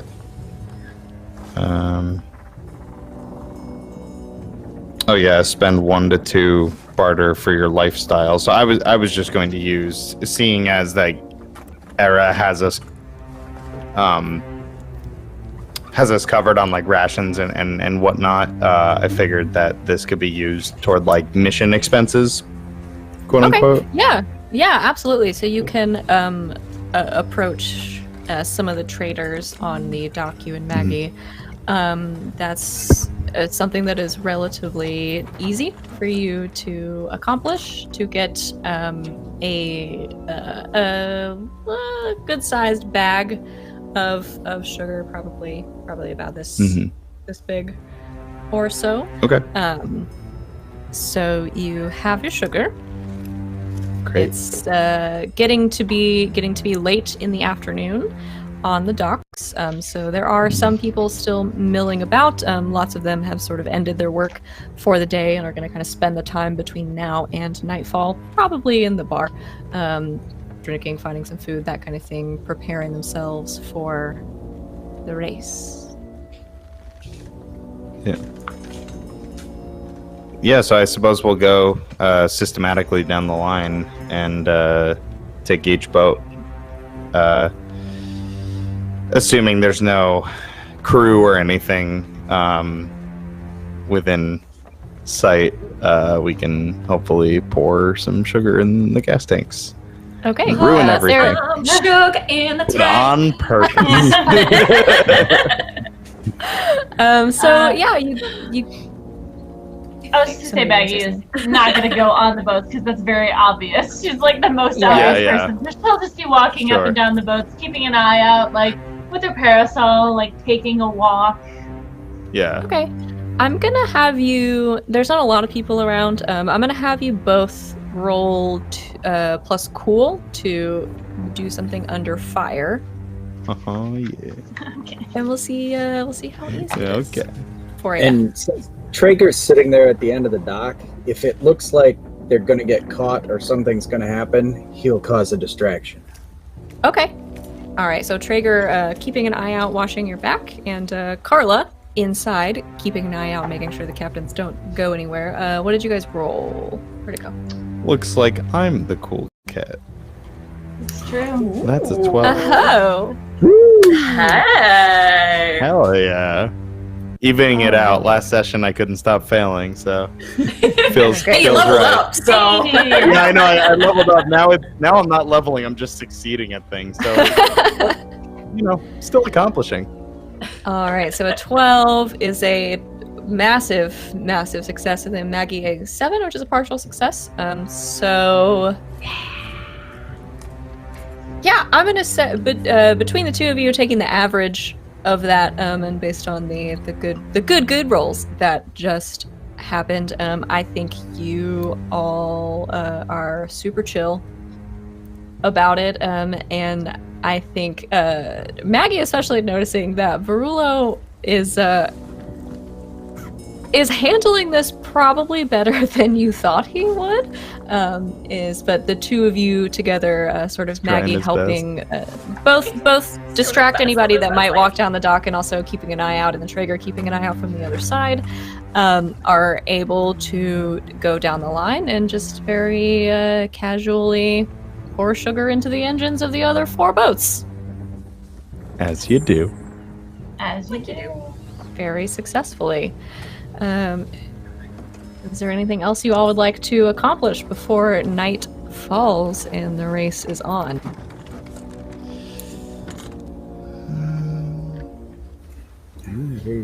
Kind of. No, I think that was it. Oh, maybe upon going up to Caleb's boat, I want to ask Maggie. Maggie, what do you think? Caleb has agreed, under the assumption that we can help him make these engines, has agreed to go into a partnership upon him receiving the blueprints. But Jack wants us to help her. Should we maybe not sabotage Caleb's boat, and whichever one of them wins? I mean, it kind of is an insurance plan, yes? I suppose it could be, but we intend to take these plans away from here and not give them to anyone. Right.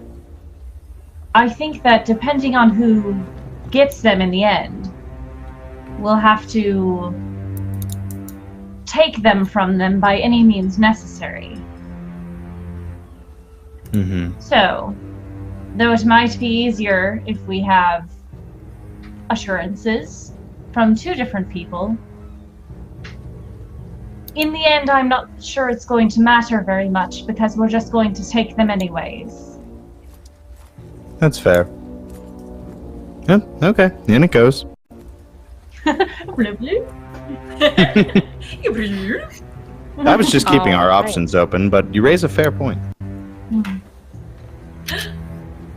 You're a very Alright. intelligent person, Brolo. I think that if circumstances were different,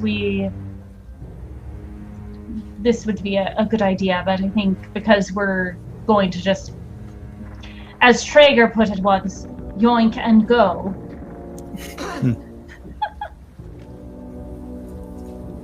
Fair. Yoink and go. Yoink. Hashtag yoink and go. Please. Please, every time you tweet about the show from here till the end of time, hashtag yoink and Hashtag go. yoink. Hashtag yoink and go. I mean, that's pretty much what we do. We come in, we yoink, we go. I mean, That is kind of the whole thing.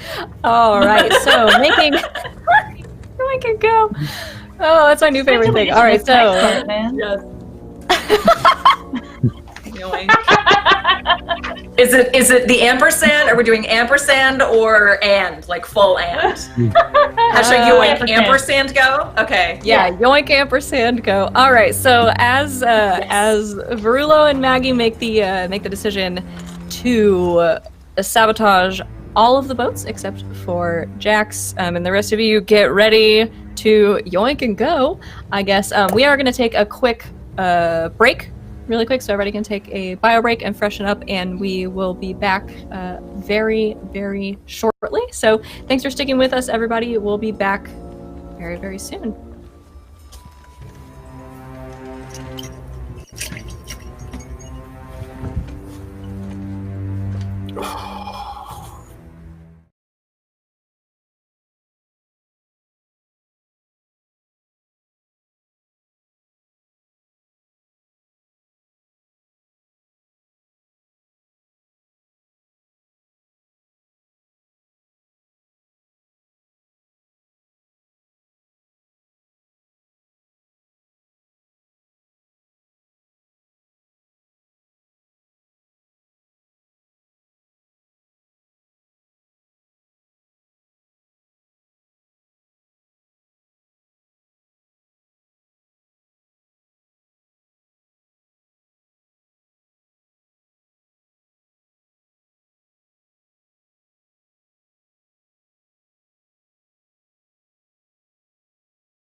All right. And we're back. Woo! Woohoo! Sorry, I am clicking through my notes. All right. So we will continue right where we picked off. Thanks everybody for hanging out with us while we took a quick break. So if there is nothing else the rest of you would like to do, sorry, I just completely lost my rules and my notes and everything. I was only gone for like 2 minutes. There's no rules. There's no rules. No rules. Woohoo! I killed Caleb. Time travel. All right. So if I can, dang. All right. So if there is nothing else anyone would like to do in the meantime, we'll go ahead and. No one is watching Carla. Like, Carla's in the bar by herself, just like staring creepily at Caleb the whole time. Yeah. No one comes into the bar to check on her or anything. Big mistake. Do any of the three of you go and check on Carla? No. Stand on a post. Carla starts a drinking contest. She has to. I'm sorry. I'm sorry. Okay. So you I'd be insulted if you didn't. see. I know. I'm gonna have Carla roll to read a sitch Okay. to find her target for a drinking contest. Awesome. So that's gonna be read a shit. I have nothing to that. Woohoo! Alright. Straight rolls. Here we go. But that's a 10. Okay. Okay, Cool. that is a 10. So And I get experience because that was my sharp. And I level up. Bam! Ooh. wonderful. Do you know what improvement you want to take, or you want to think about it? I'll think about it. Think about it. Okay, so I just have you read a stitch because a couple of the questions are like, what should I be on the lookout for, or which enemy is the biggest threat? So then my question to Carla, I guess, is do you pick out someone that you think, because you can definitely do this, do you pick out someone who you think will be a challenge, or do you pick out someone who you think you can definitely beat? I pick out someone I could definitely beat. Oh yeah. All right, so you pick out this this sailor type person, someone who has not been engaging in the revelry as much as everyone else, probably a little shy, maybe a little smaller than the rest, and pick them out and challenge them to a drinking contest. At first, I think he's a little reluctant, but Carla's Carla, and I think you're able to get him to go along with it. Hey, we're officially back. So you, oh man, I feel like I should make you roll something for a drinking contest. I don't even know what that would be. Win or lose, she's excited to play, so it's gonna be fun. Let's I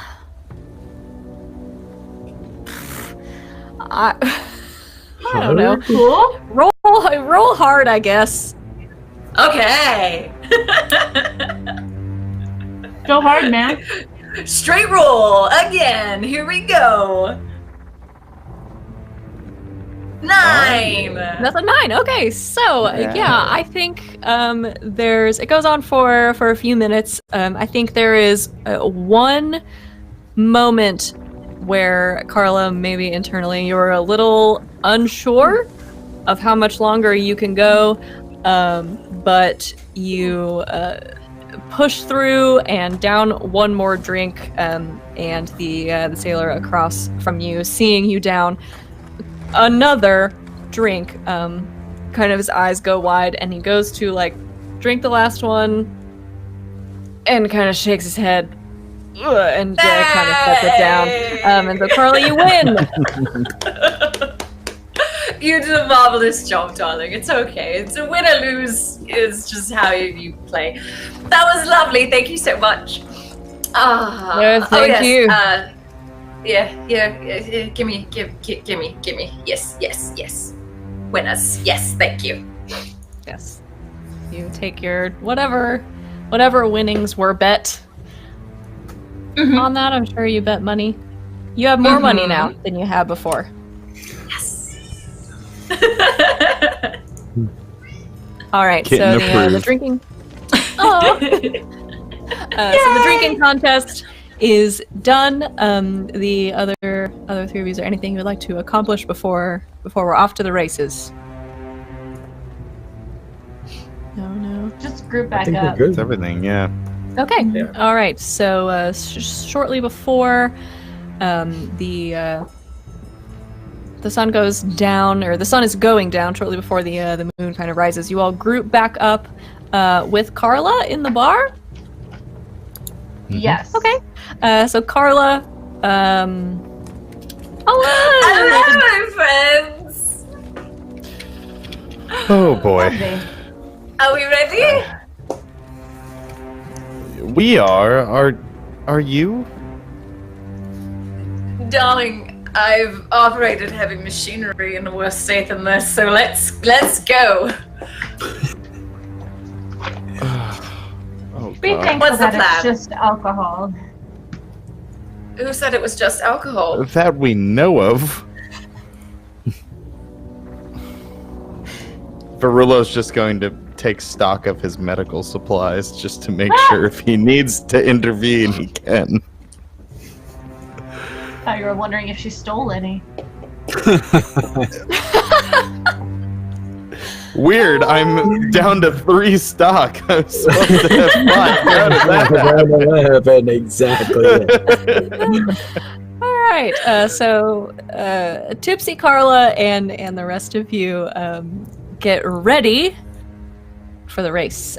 So once things start to kick off, there is an announcement at the front of the bar that the race is about to begin. Very sort of Fast and Furious style.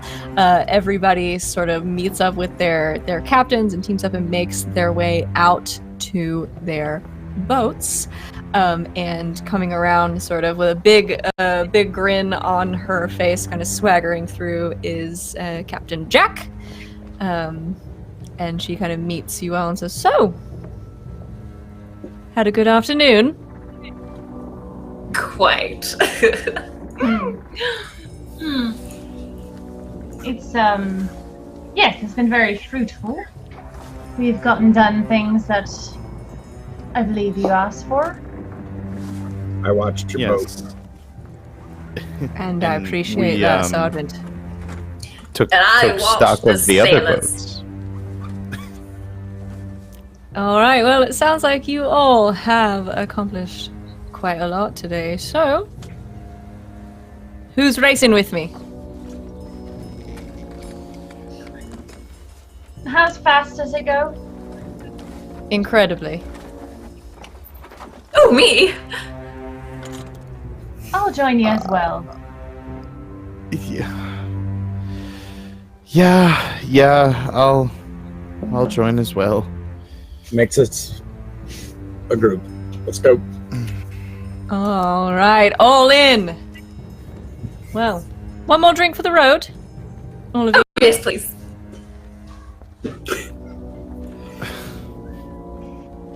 Cheers. All right, so I'm Carla, okay. Carla and Captain Jack have Yes, a shot, I exactly. think. And do a shot, and she says, "To victory and to the future."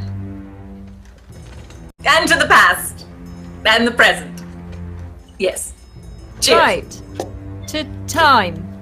And she sort To of time! knocks it back really quick. So I think we got 20 retweets on our tweet. Hey. So we're going to be giving away a set of dice. So put in the command in the chat, loot, to enter. And we'll be giving away a set of dice very, very soon. So thank you, everybody. That's very exciting. And whoever wins, I'm so proud of you. And jealous. Super All right. jealous. All right, so get in the chat, enter that giveaway, win you some dice, and hopefully while you're winning dice, your friends here can be winning an illegal boat race. So Carla and Captain Hell Jack yeah. take a shot toasting to the past, present, and future. And you They're all the same. You all sort of make your way out to Captain Jack, sort of looking at the rest of you like, you sure she's okay? Oh, she's fine. She's been much worse. She's Carla. She'll remain Carla, seated indeed. the entire trip. That tracks. So, let's go then. So you all make it out to the boat, knowing full well that you have sabotaged the other 4 racers. And once the 5 of you make your way onto Captain Jack's boat, is there any final preparations or anything you want to do before the flag is flown? I leveled up at the beginning of the episode. I just didn't. Yes. When I failed that first one, so I did take a new move. I took Frenzy, just so you know. Okay. Because that might come up. Let me see that. Anybody else?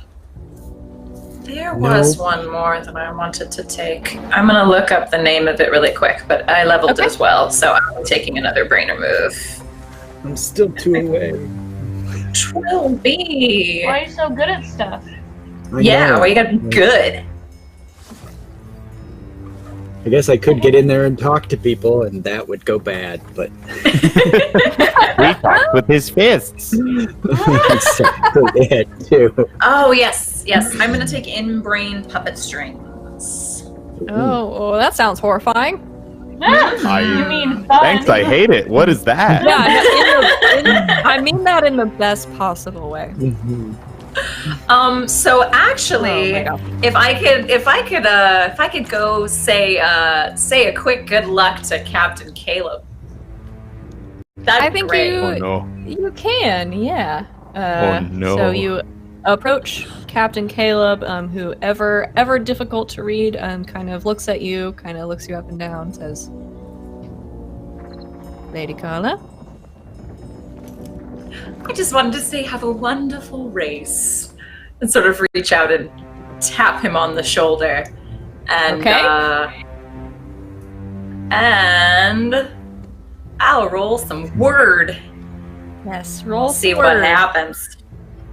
We'll see what happens.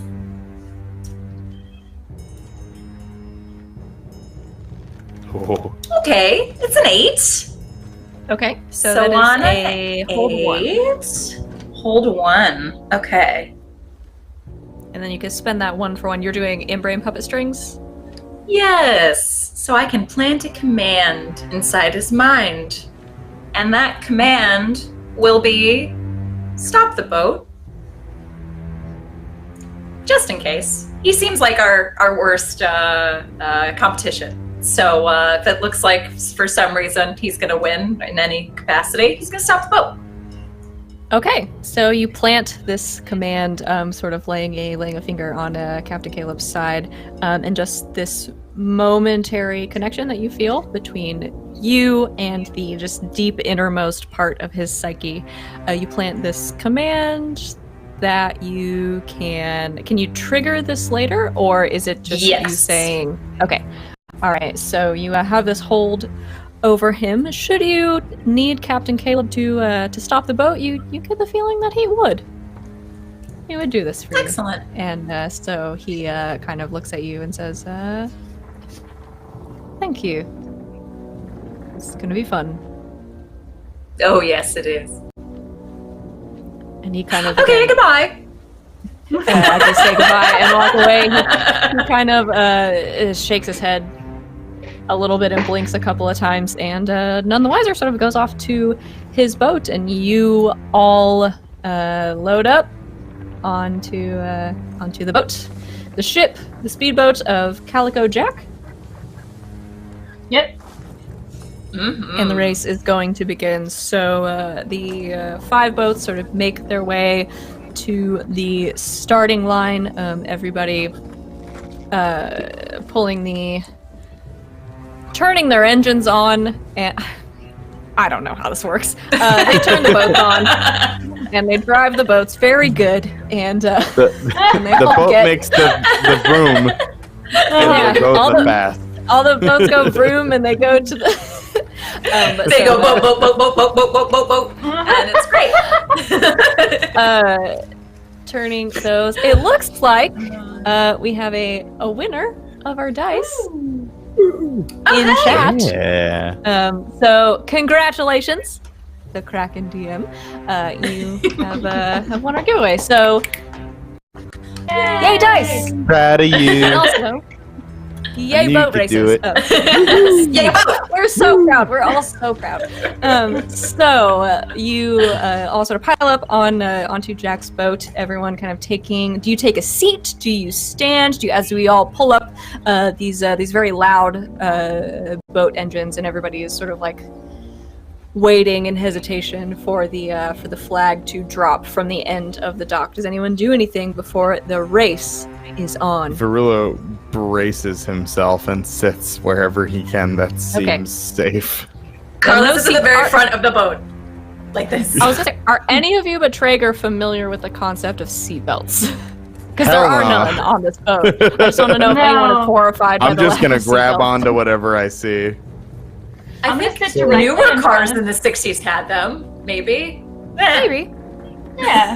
Potentially. Traeger, there are no seatbelts in this boat. All right. He'll brace himself, like sit on the deck, on the floor, and brace himself against a bench, and just have his weapon like under his arm in case he needs to put holes in boats or people. Okay. So All right, so you all brace yourselves. Traeger, guns at the ready. Carla, adrenaline at the ready. As you For all the get water. ready. For the water. And Yeah. she's super ready with Feels her right. giant sunglasses on, and you hear a call from the dock telling everyone to get ready, set, and a woman on the dock brings down a flag with her arm and says, "Go!" and the boats take off. And at first, everyone takes off. But then as you sort of go along very, very quickly, kind of skimming across the water, Carla,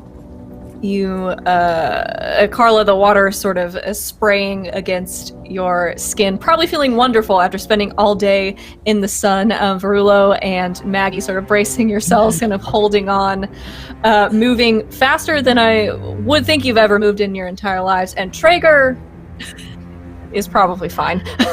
he said Traeger's that's a way- rock. Just Yeah, Traeger, I think, less stressed out by the vote and more sort of eagle-eyed, kind of watching the rest of the racers from your position. As you go along, kind of skimming across the water, the loud engines are roaring behind you. After about maybe 30 seconds or so, you kind of hear this loud sputtering and cracking noise, and two of the boats that were following you start to hop a little bit across the water and slow down, and two of them sort of skid across the water and come to a full stop. So there are three boats left. About a minute later, as you are picking up speed and going along in this race, another one kind of cuts off to one side, and you can see kind of smoke as it goes out of your eyesight as you speed past, that kind of smoke coming out of the engine. 3 out of the 4 only being your boat and Captain Caleb's boat in this race. His boat is still moving along currently, knowing that Verulo did dump a bunch of sugar into the engine. Is there anything you all would like to do as the race Do we goes make on? this a bit of a race, or do we just win now? Do we just win now? You tell me. Yeah, I say save it as a contingency plan, but I think in the spirit of this, maybe upon the first couple of boats pulling off, I kind of Verulo sort of gives a knowing look to Maggie, and he's kind of got this like he's sort of having fun, like he's a little less uptight, and now like it's like this is cool. And he's getting like a little bit excited, and he's down to have some fun. Yeah. I say make it a race. I'd say hold hold and save it as a backup. Yeah. All right, just say the word. All right, so you continue along, the four of you and Captain Jack, who is having the time of her life driving this boat. By the way, there is whooping and hollering and all sorts of profanity happening from the helm of this very small ship as you go along, and after another moment or so of kind of keeping neck and neck with Captain Caleb's ship, you hear a large crack and a hissing sound as his boat, which has been alongside yours for most of it, starts to slow down, and eventually you if you look back, you start to see kind of smoke coming from his as well, as your boat kind of bounds through. You make it out to the point where you were meant to make it to, turn around, and the race will end back at the docks where you began, pulling very, very far out ahead of anyone, and just winning the race based on sabotage, which I didn't know you all were gonna do, but you did. Hey! So no rolls required. Lots of preparation always pays off in the end. Making it out to the floating buoy in the harbor, making it back to the dock. The victors. Everyone, the rest of Captain Jack and the rest of her crew sort of cheering, lots of cheering, and also some booing from the dock. So mostly cheering as you all make it back, the victors of this particular race. As the boat gets moored, Traeger clicks the safety back on his weapon, kind of hides it. Okay.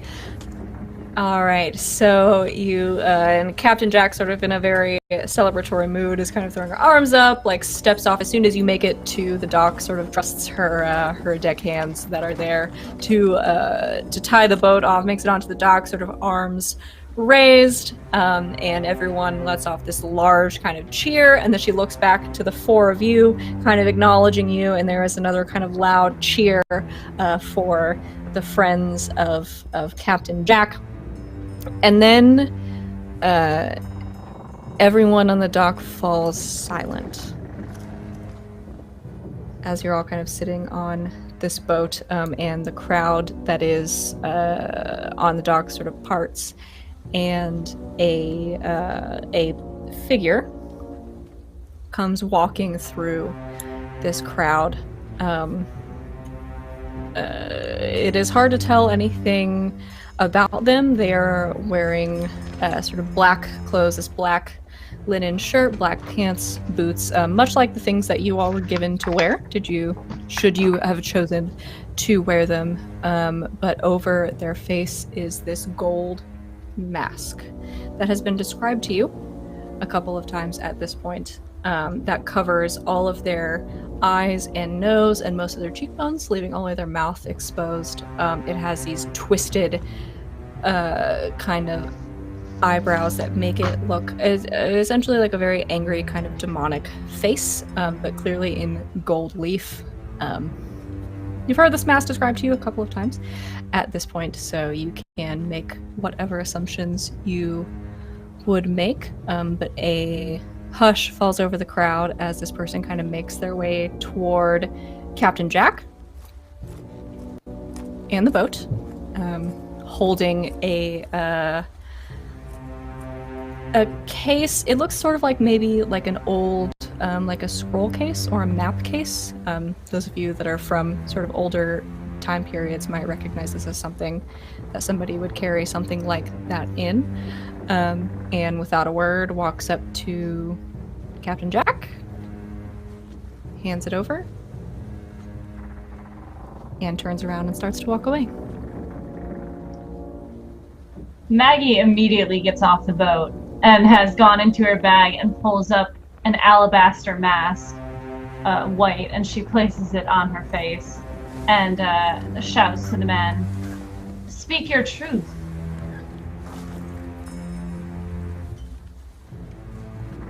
Okay. I think the figure sort of stops, turns around and looks at all of you. Safety off.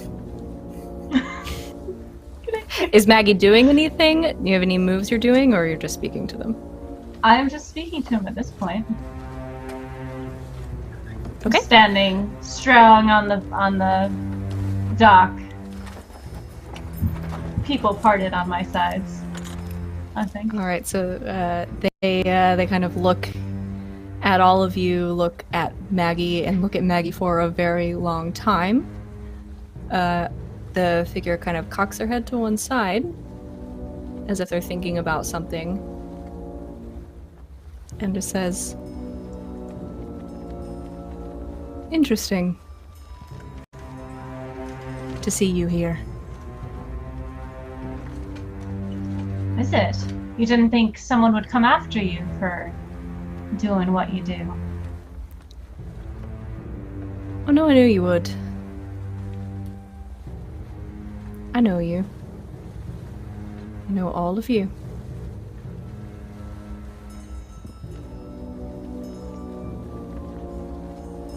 And how do you know us? I think that's something you'll have to figure out for yourselves. And in this moment, this person sort of brings their arms apart and claps in this very loud, very, very loud sort of booming sound emanates from their hands, and there is this bright light that starts sort of where the sound starts and goes out to cover all the four of you. And you're very familiar with this light and also this whooshing sound that comes after it, because it is what usually happens when you all are traveling through time. And you hear the voice that was just coming from the masked figure saying, "I'll see you all again very soon." And there is a popping sound. I would like you to all roll weird for me as you are sucked very unwillingly through the maelstrom again.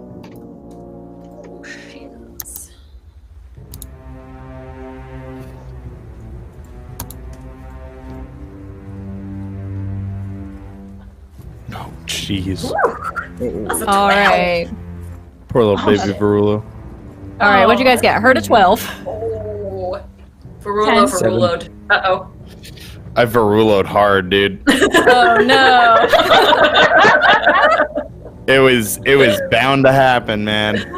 All right, so I see a 12, 10, and a 7. And all right, so mark that good XP. As Carla and Aggie, I think, are.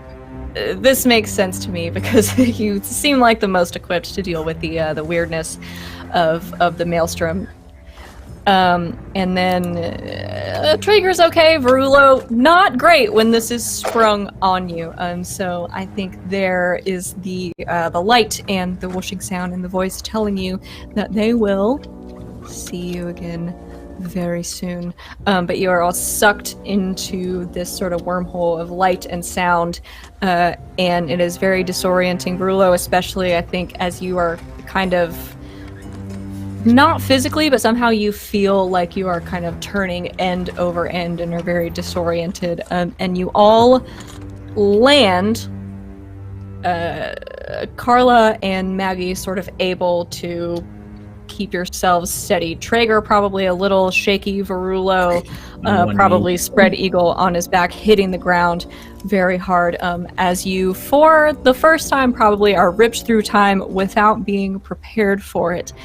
And you open your eyes as that bright light fades and the whooshing sound fades, and you are somewhere else entirely.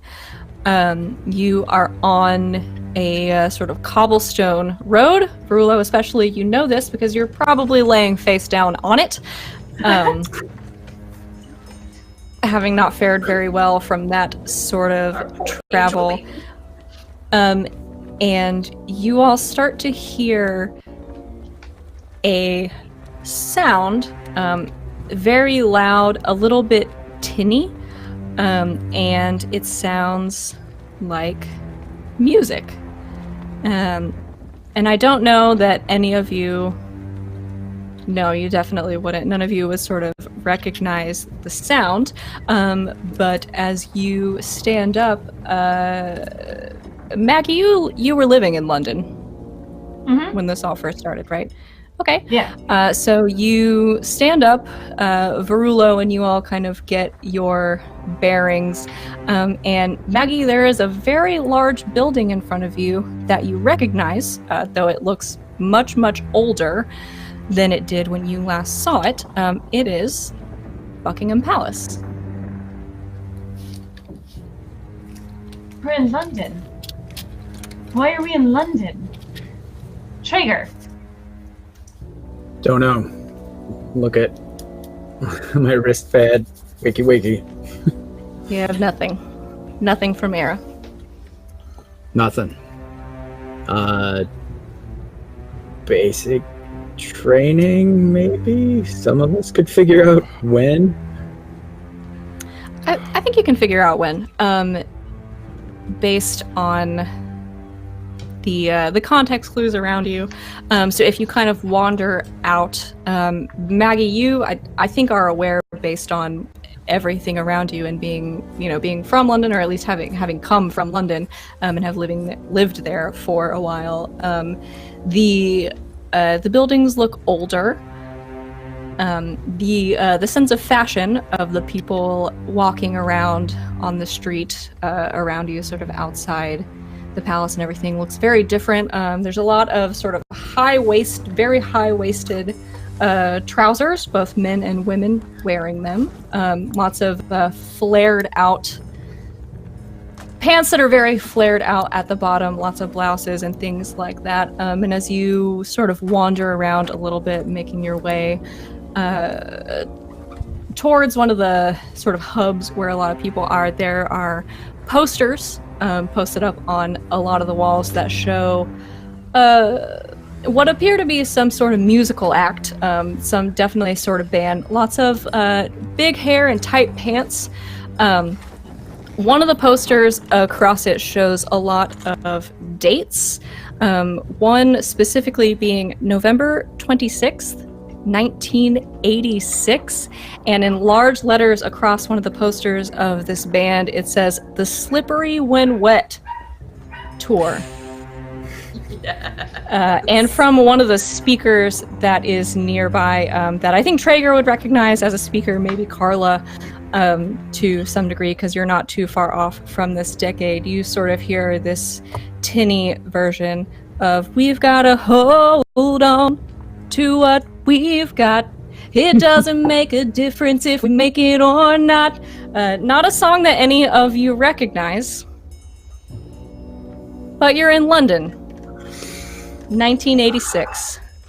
And as you kind of take in all of your surroundings, Traeger, your communication device from Era lights up, and it is a lot of nonsense, a lot of gibberish, a lot of like broken code, and things like that. But you get the following words that you can kind of make out. Whether or not they mean anything to you, you'll have to let us know. But you can read danger, Bon Jovi, fix it.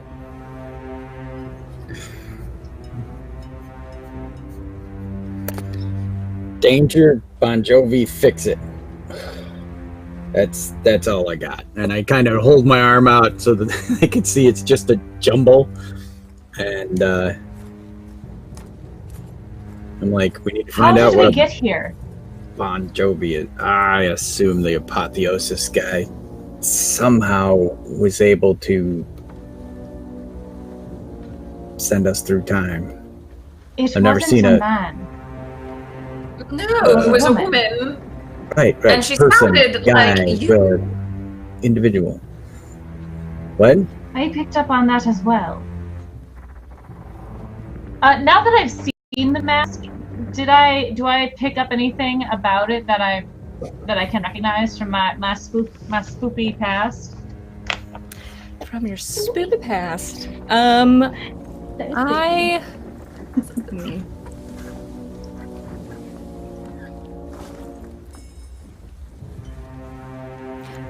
I'm gonna think about it and let you know. Okay. I think you yeah, pick up Maggie- something. I'm just gonna decide exactly what it is. Sure. But I will let you know. Yeah, Maggie's gonna put her mask away. So what are we supposed to do? How are we supposed to get back? So, I mean, they'll get it unscrambled at some point, but for now, Bon Jovi. Hey, what's a Bon Jovi? So you call this out to just a random person that's walking past on the street? Yeah, someone who has like a T-shirt that looks like the poster. Yeah, absolutely. There are a lot of T-shirts that say Bon Jovi, a lot of T-shirts that say The Slippery When Wet Tour, and I think this person you call out to kind of looks back at you and says, Bon Jovi! Oh, cool costumes, dude! Thanks. And just sort of goes on. And they're walking a certain direction with the other people with the T-shirts on? Yeah, they're all kind of walking. It seems there is a large, I don't want to say exodus. There's a large group of people kind of walking in one direction. They all seem to have T-shirts that say Bon Jovi on them. All right. Well, either this Bon Jovi is in danger or is very dangerous and we must kill them. Right. Let's find out. Is anyone else concerned that we didn't get what we were supposed to get from the last mission? It's time! We can go back in it, right? Are we in Stranger Things right now? Hell yeah. And Demogorgon! Ah! We have to Listen, remember don't to test put the garbage can over the guy when they, you know. Please. So you, all right. So you all make your way. I think we Down the should street. change it. This is very different from the London I've been. Nobody's wearing a dress. I see 0 dresses. This is so simple. Look at these outfits. They're so simple. It's just a shirt and trousers. Yeah. I rather like it. Is this what it looks like from your era? Carla? More dresses, but no, I was very much a fan of the capri pant. So I don't know. Maybe does that seem in style? No, they're too long. Well, All pretty much like shopping? this, where I come from. I guess we must. Shopping it is. We can shop. Shopping it is. All right. And so Hey. after. Bon Jovi, where do we get one of those? And I point at their shirt. Oh, you're a fan. Yeah. Big fan. Right. Merchandise table this way. Come on. I'll show you. All right, so you follow this London citizen to the Bon Jovi merch table outside this large arena, and you all purchase some slippery when wet merchandise. Yes. I can't believe I've done this. I can't believe you've done this. I can't believe you've done this. All right. So you follow this person to the merch table. You are able to relatively simply, kind of with what you have, acquire some tour T-shirts, some nice kind of high-waisted, very flared trousers, if anyone would like them. Yes. Yeah. Absolutely. Okay. Maggie looks very uncomfortable. I feel like I'm in my undergarments. I think those clothes weigh less than your undergarments. That's what it feels like. She keeps kind of like Having pulling it taken up. the 8 pounds of dress probably Yeah. and tried to put it in his pack that she had on. You know.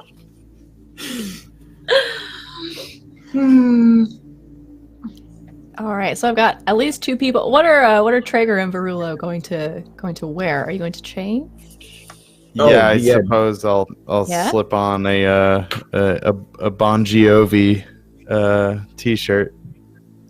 So Traeger just dumps the old clothes, puts on his nice future stuff, and then lumps the shirt back over top of his armor and whatnot.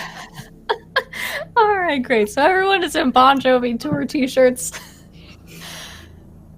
What have I done? And you are sort of following. I'm finally in costume. Yay! I did it, guys. You made it. I anticipated this. Okay. All right. Now so you just keeps pulling up and down. She's like. All right. So everybody has changed their clothes.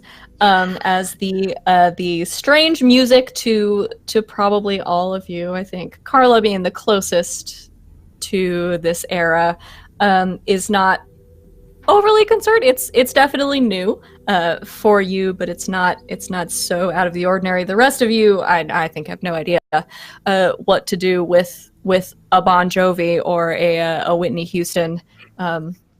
Or anything like that they're playing, sort of like the Billboard top 100 from the era, if you can imagine that. This music's so slow. Is it really all like this? It's so loud. Yes, What are I these don't things? even know what sounds they're making. I like it.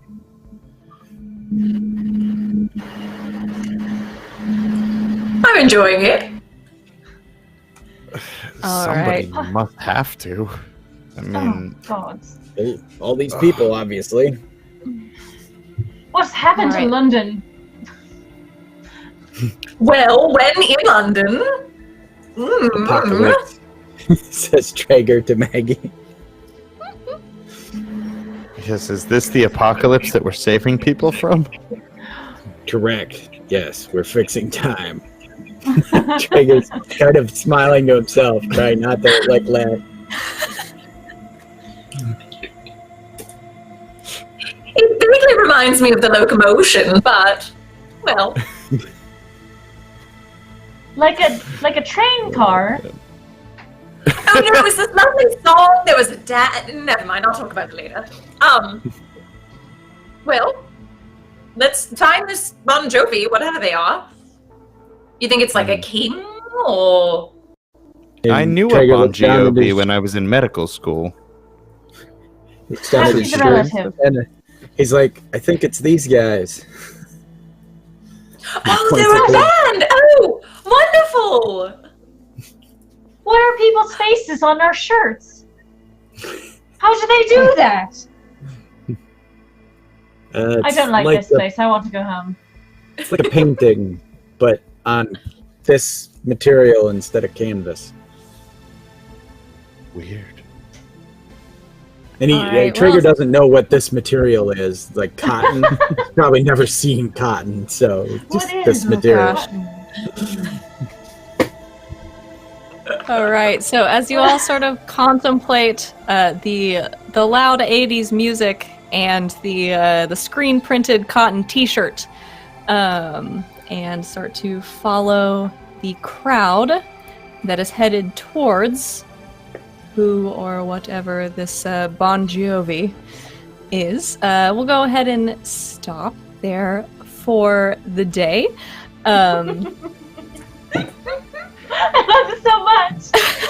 This is amazing. I hope you all are having a good time. I am having such a great time running this. So maybe mostly successfully dealt with the pirates. That might come back later at some point, but now transported into November of 1986 in London.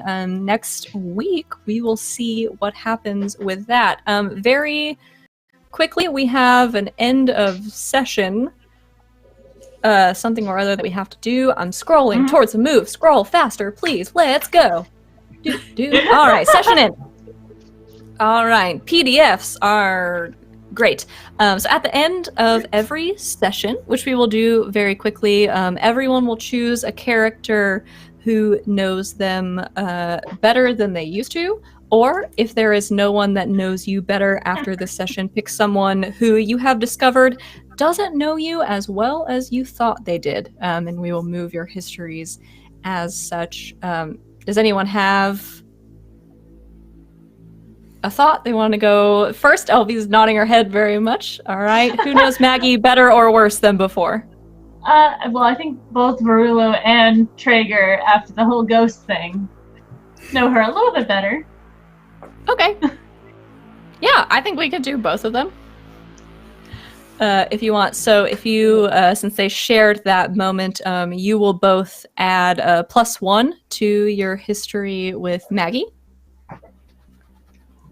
on your sheet, because she showed you that ghosts exist, which is pretty good. Pretty extreme. Pretty good. Pretty metal. Hey, Just I'm wait only till you at learn about -1. demons and angels. Same, dude. Gosh, we're gonna need a whole session for that.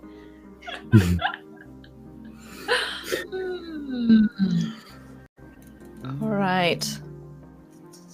Anybody else? Who wants to go next? If you want to think about it, I will share with you that the chat has discovered and or remembered that Eddie Murphy was on the all-time top Billboard hits of 1986. So, Wait, I'm sorry. Oh my what? gosh! Yes, that's right. Why? party all the time. Party all the time, party all the time, party all the time. Yes. Something else to think about And- while you're thinking about your What does history. that We're in the spell era out, of dude? Eddie Murphy. And as a fun thing, look up Eddie Murphy in Your Butt from that same period. Is another song that Eddie Murphy did in that same time period.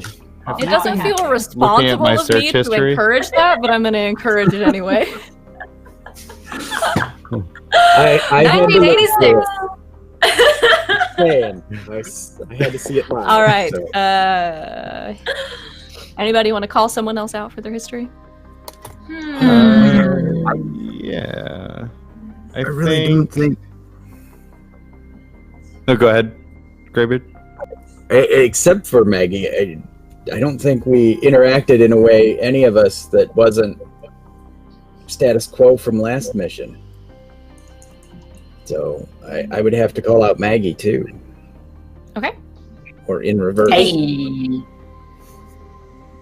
All right. So I think Maggie maybe knows you a little bit better in that you all are sort of functioning as a team very well, and she is getting to know you even more, like your way of doing things and working as a team. And his total acceptance of, got it, ghosts. Those are cool. Because they have been our spies and they have done the mission. And he's like, that's your power? Great. Let's make, now I know, you know. So Okay. it feels good. All right. about So yeah. All right, So I'll Traeger's mark that. total acceptance of ghosts. Maggie can do with that what she will, but mark +1 to your history with Traeger. And this is your reminder that for the pluses, if you hit +4 with anybody, it rolls back over and you get an XP. If it hits -3 with anybody, you roll over and get an XP. So, so Carla or Verulo?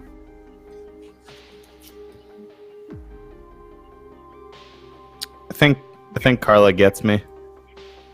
Carly gets me. I feel like as soon as the whole ghost thing happened, she was like, "Y'all good, dude?"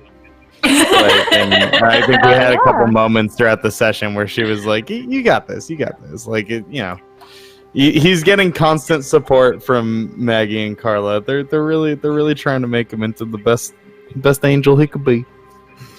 So Okay. All right. So that nice one went with Carla. So Carla, you'll mark +1 history with Verulo. Okay, doke.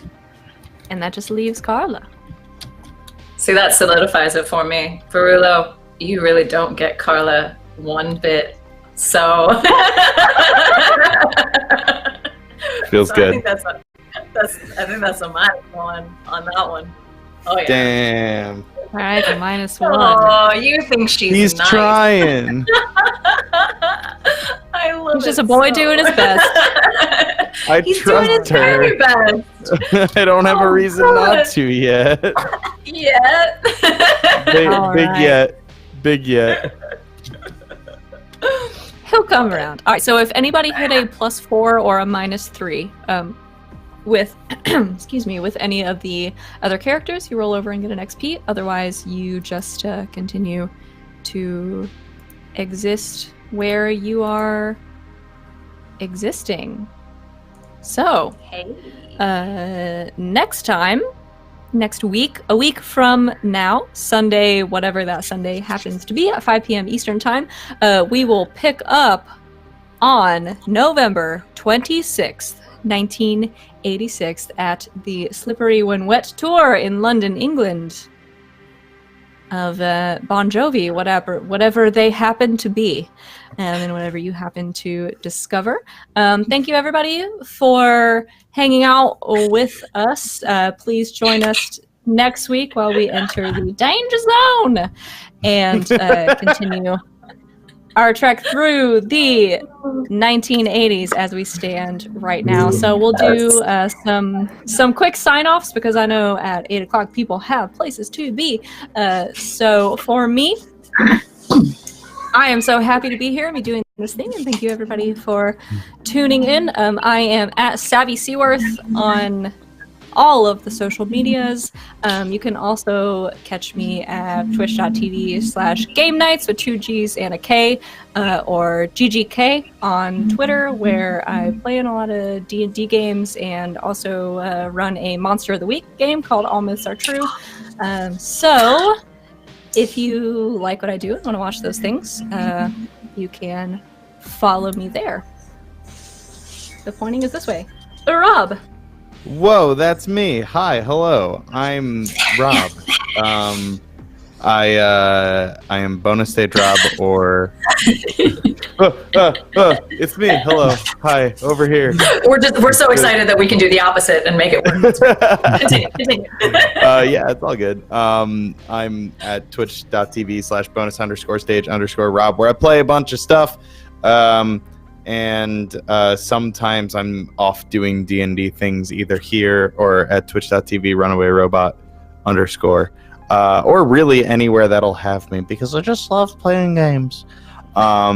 Yeah, so I'll be streaming over there tomorrow and most days of the week. So if you say hello, and I love you. Oh, that way I remembered. Yay! Boy. Hi, I'm LB Hackamup. You can find me on Indoor Adventures channel Mondays and Tuesdays. It's his birthday today, but you can find me there tomorrow and Tuesday. On Wednesday, you can find me on Danceberry's channel playing the Salt Marsh game. Sundays, you can find me here, and then directly after this on Pro Restar's channel. I usually take a bathroom break between, but pretty much just like sitting right here for a long time. So yeah, I get to play a really creepy character in that game. So if you like how a little spooky Maggie is, Ophi is very spooky. Spooky!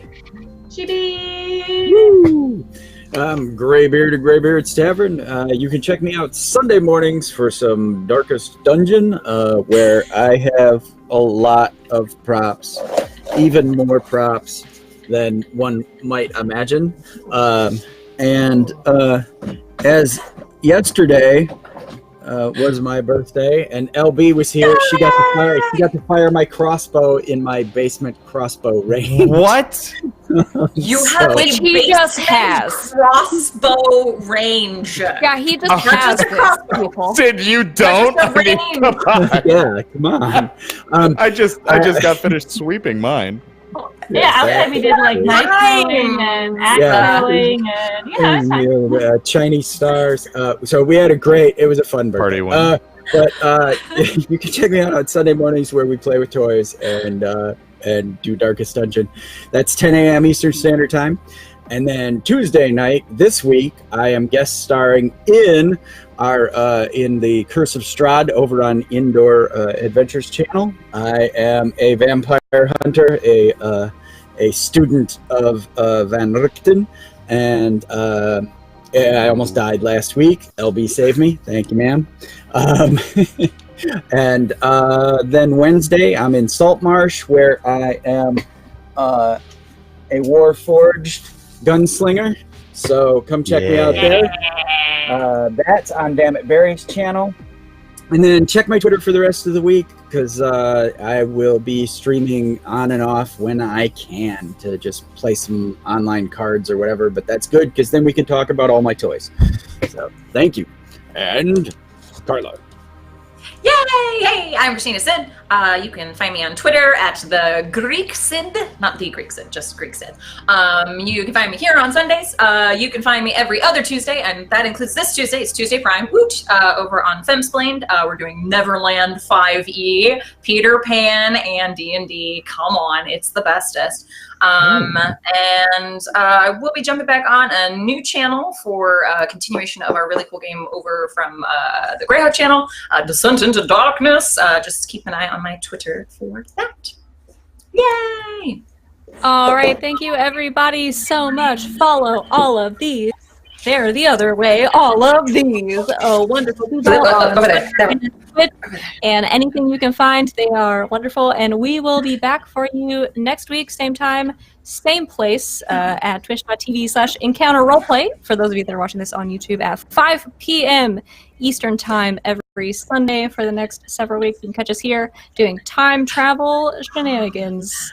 So thank you, everybody, for watching. Congratulations to our friend out there who won the tabletop loot dice. Come back next week to try your hand at winning another set. And we will see you at some point in time. Hey! Bye, everybody.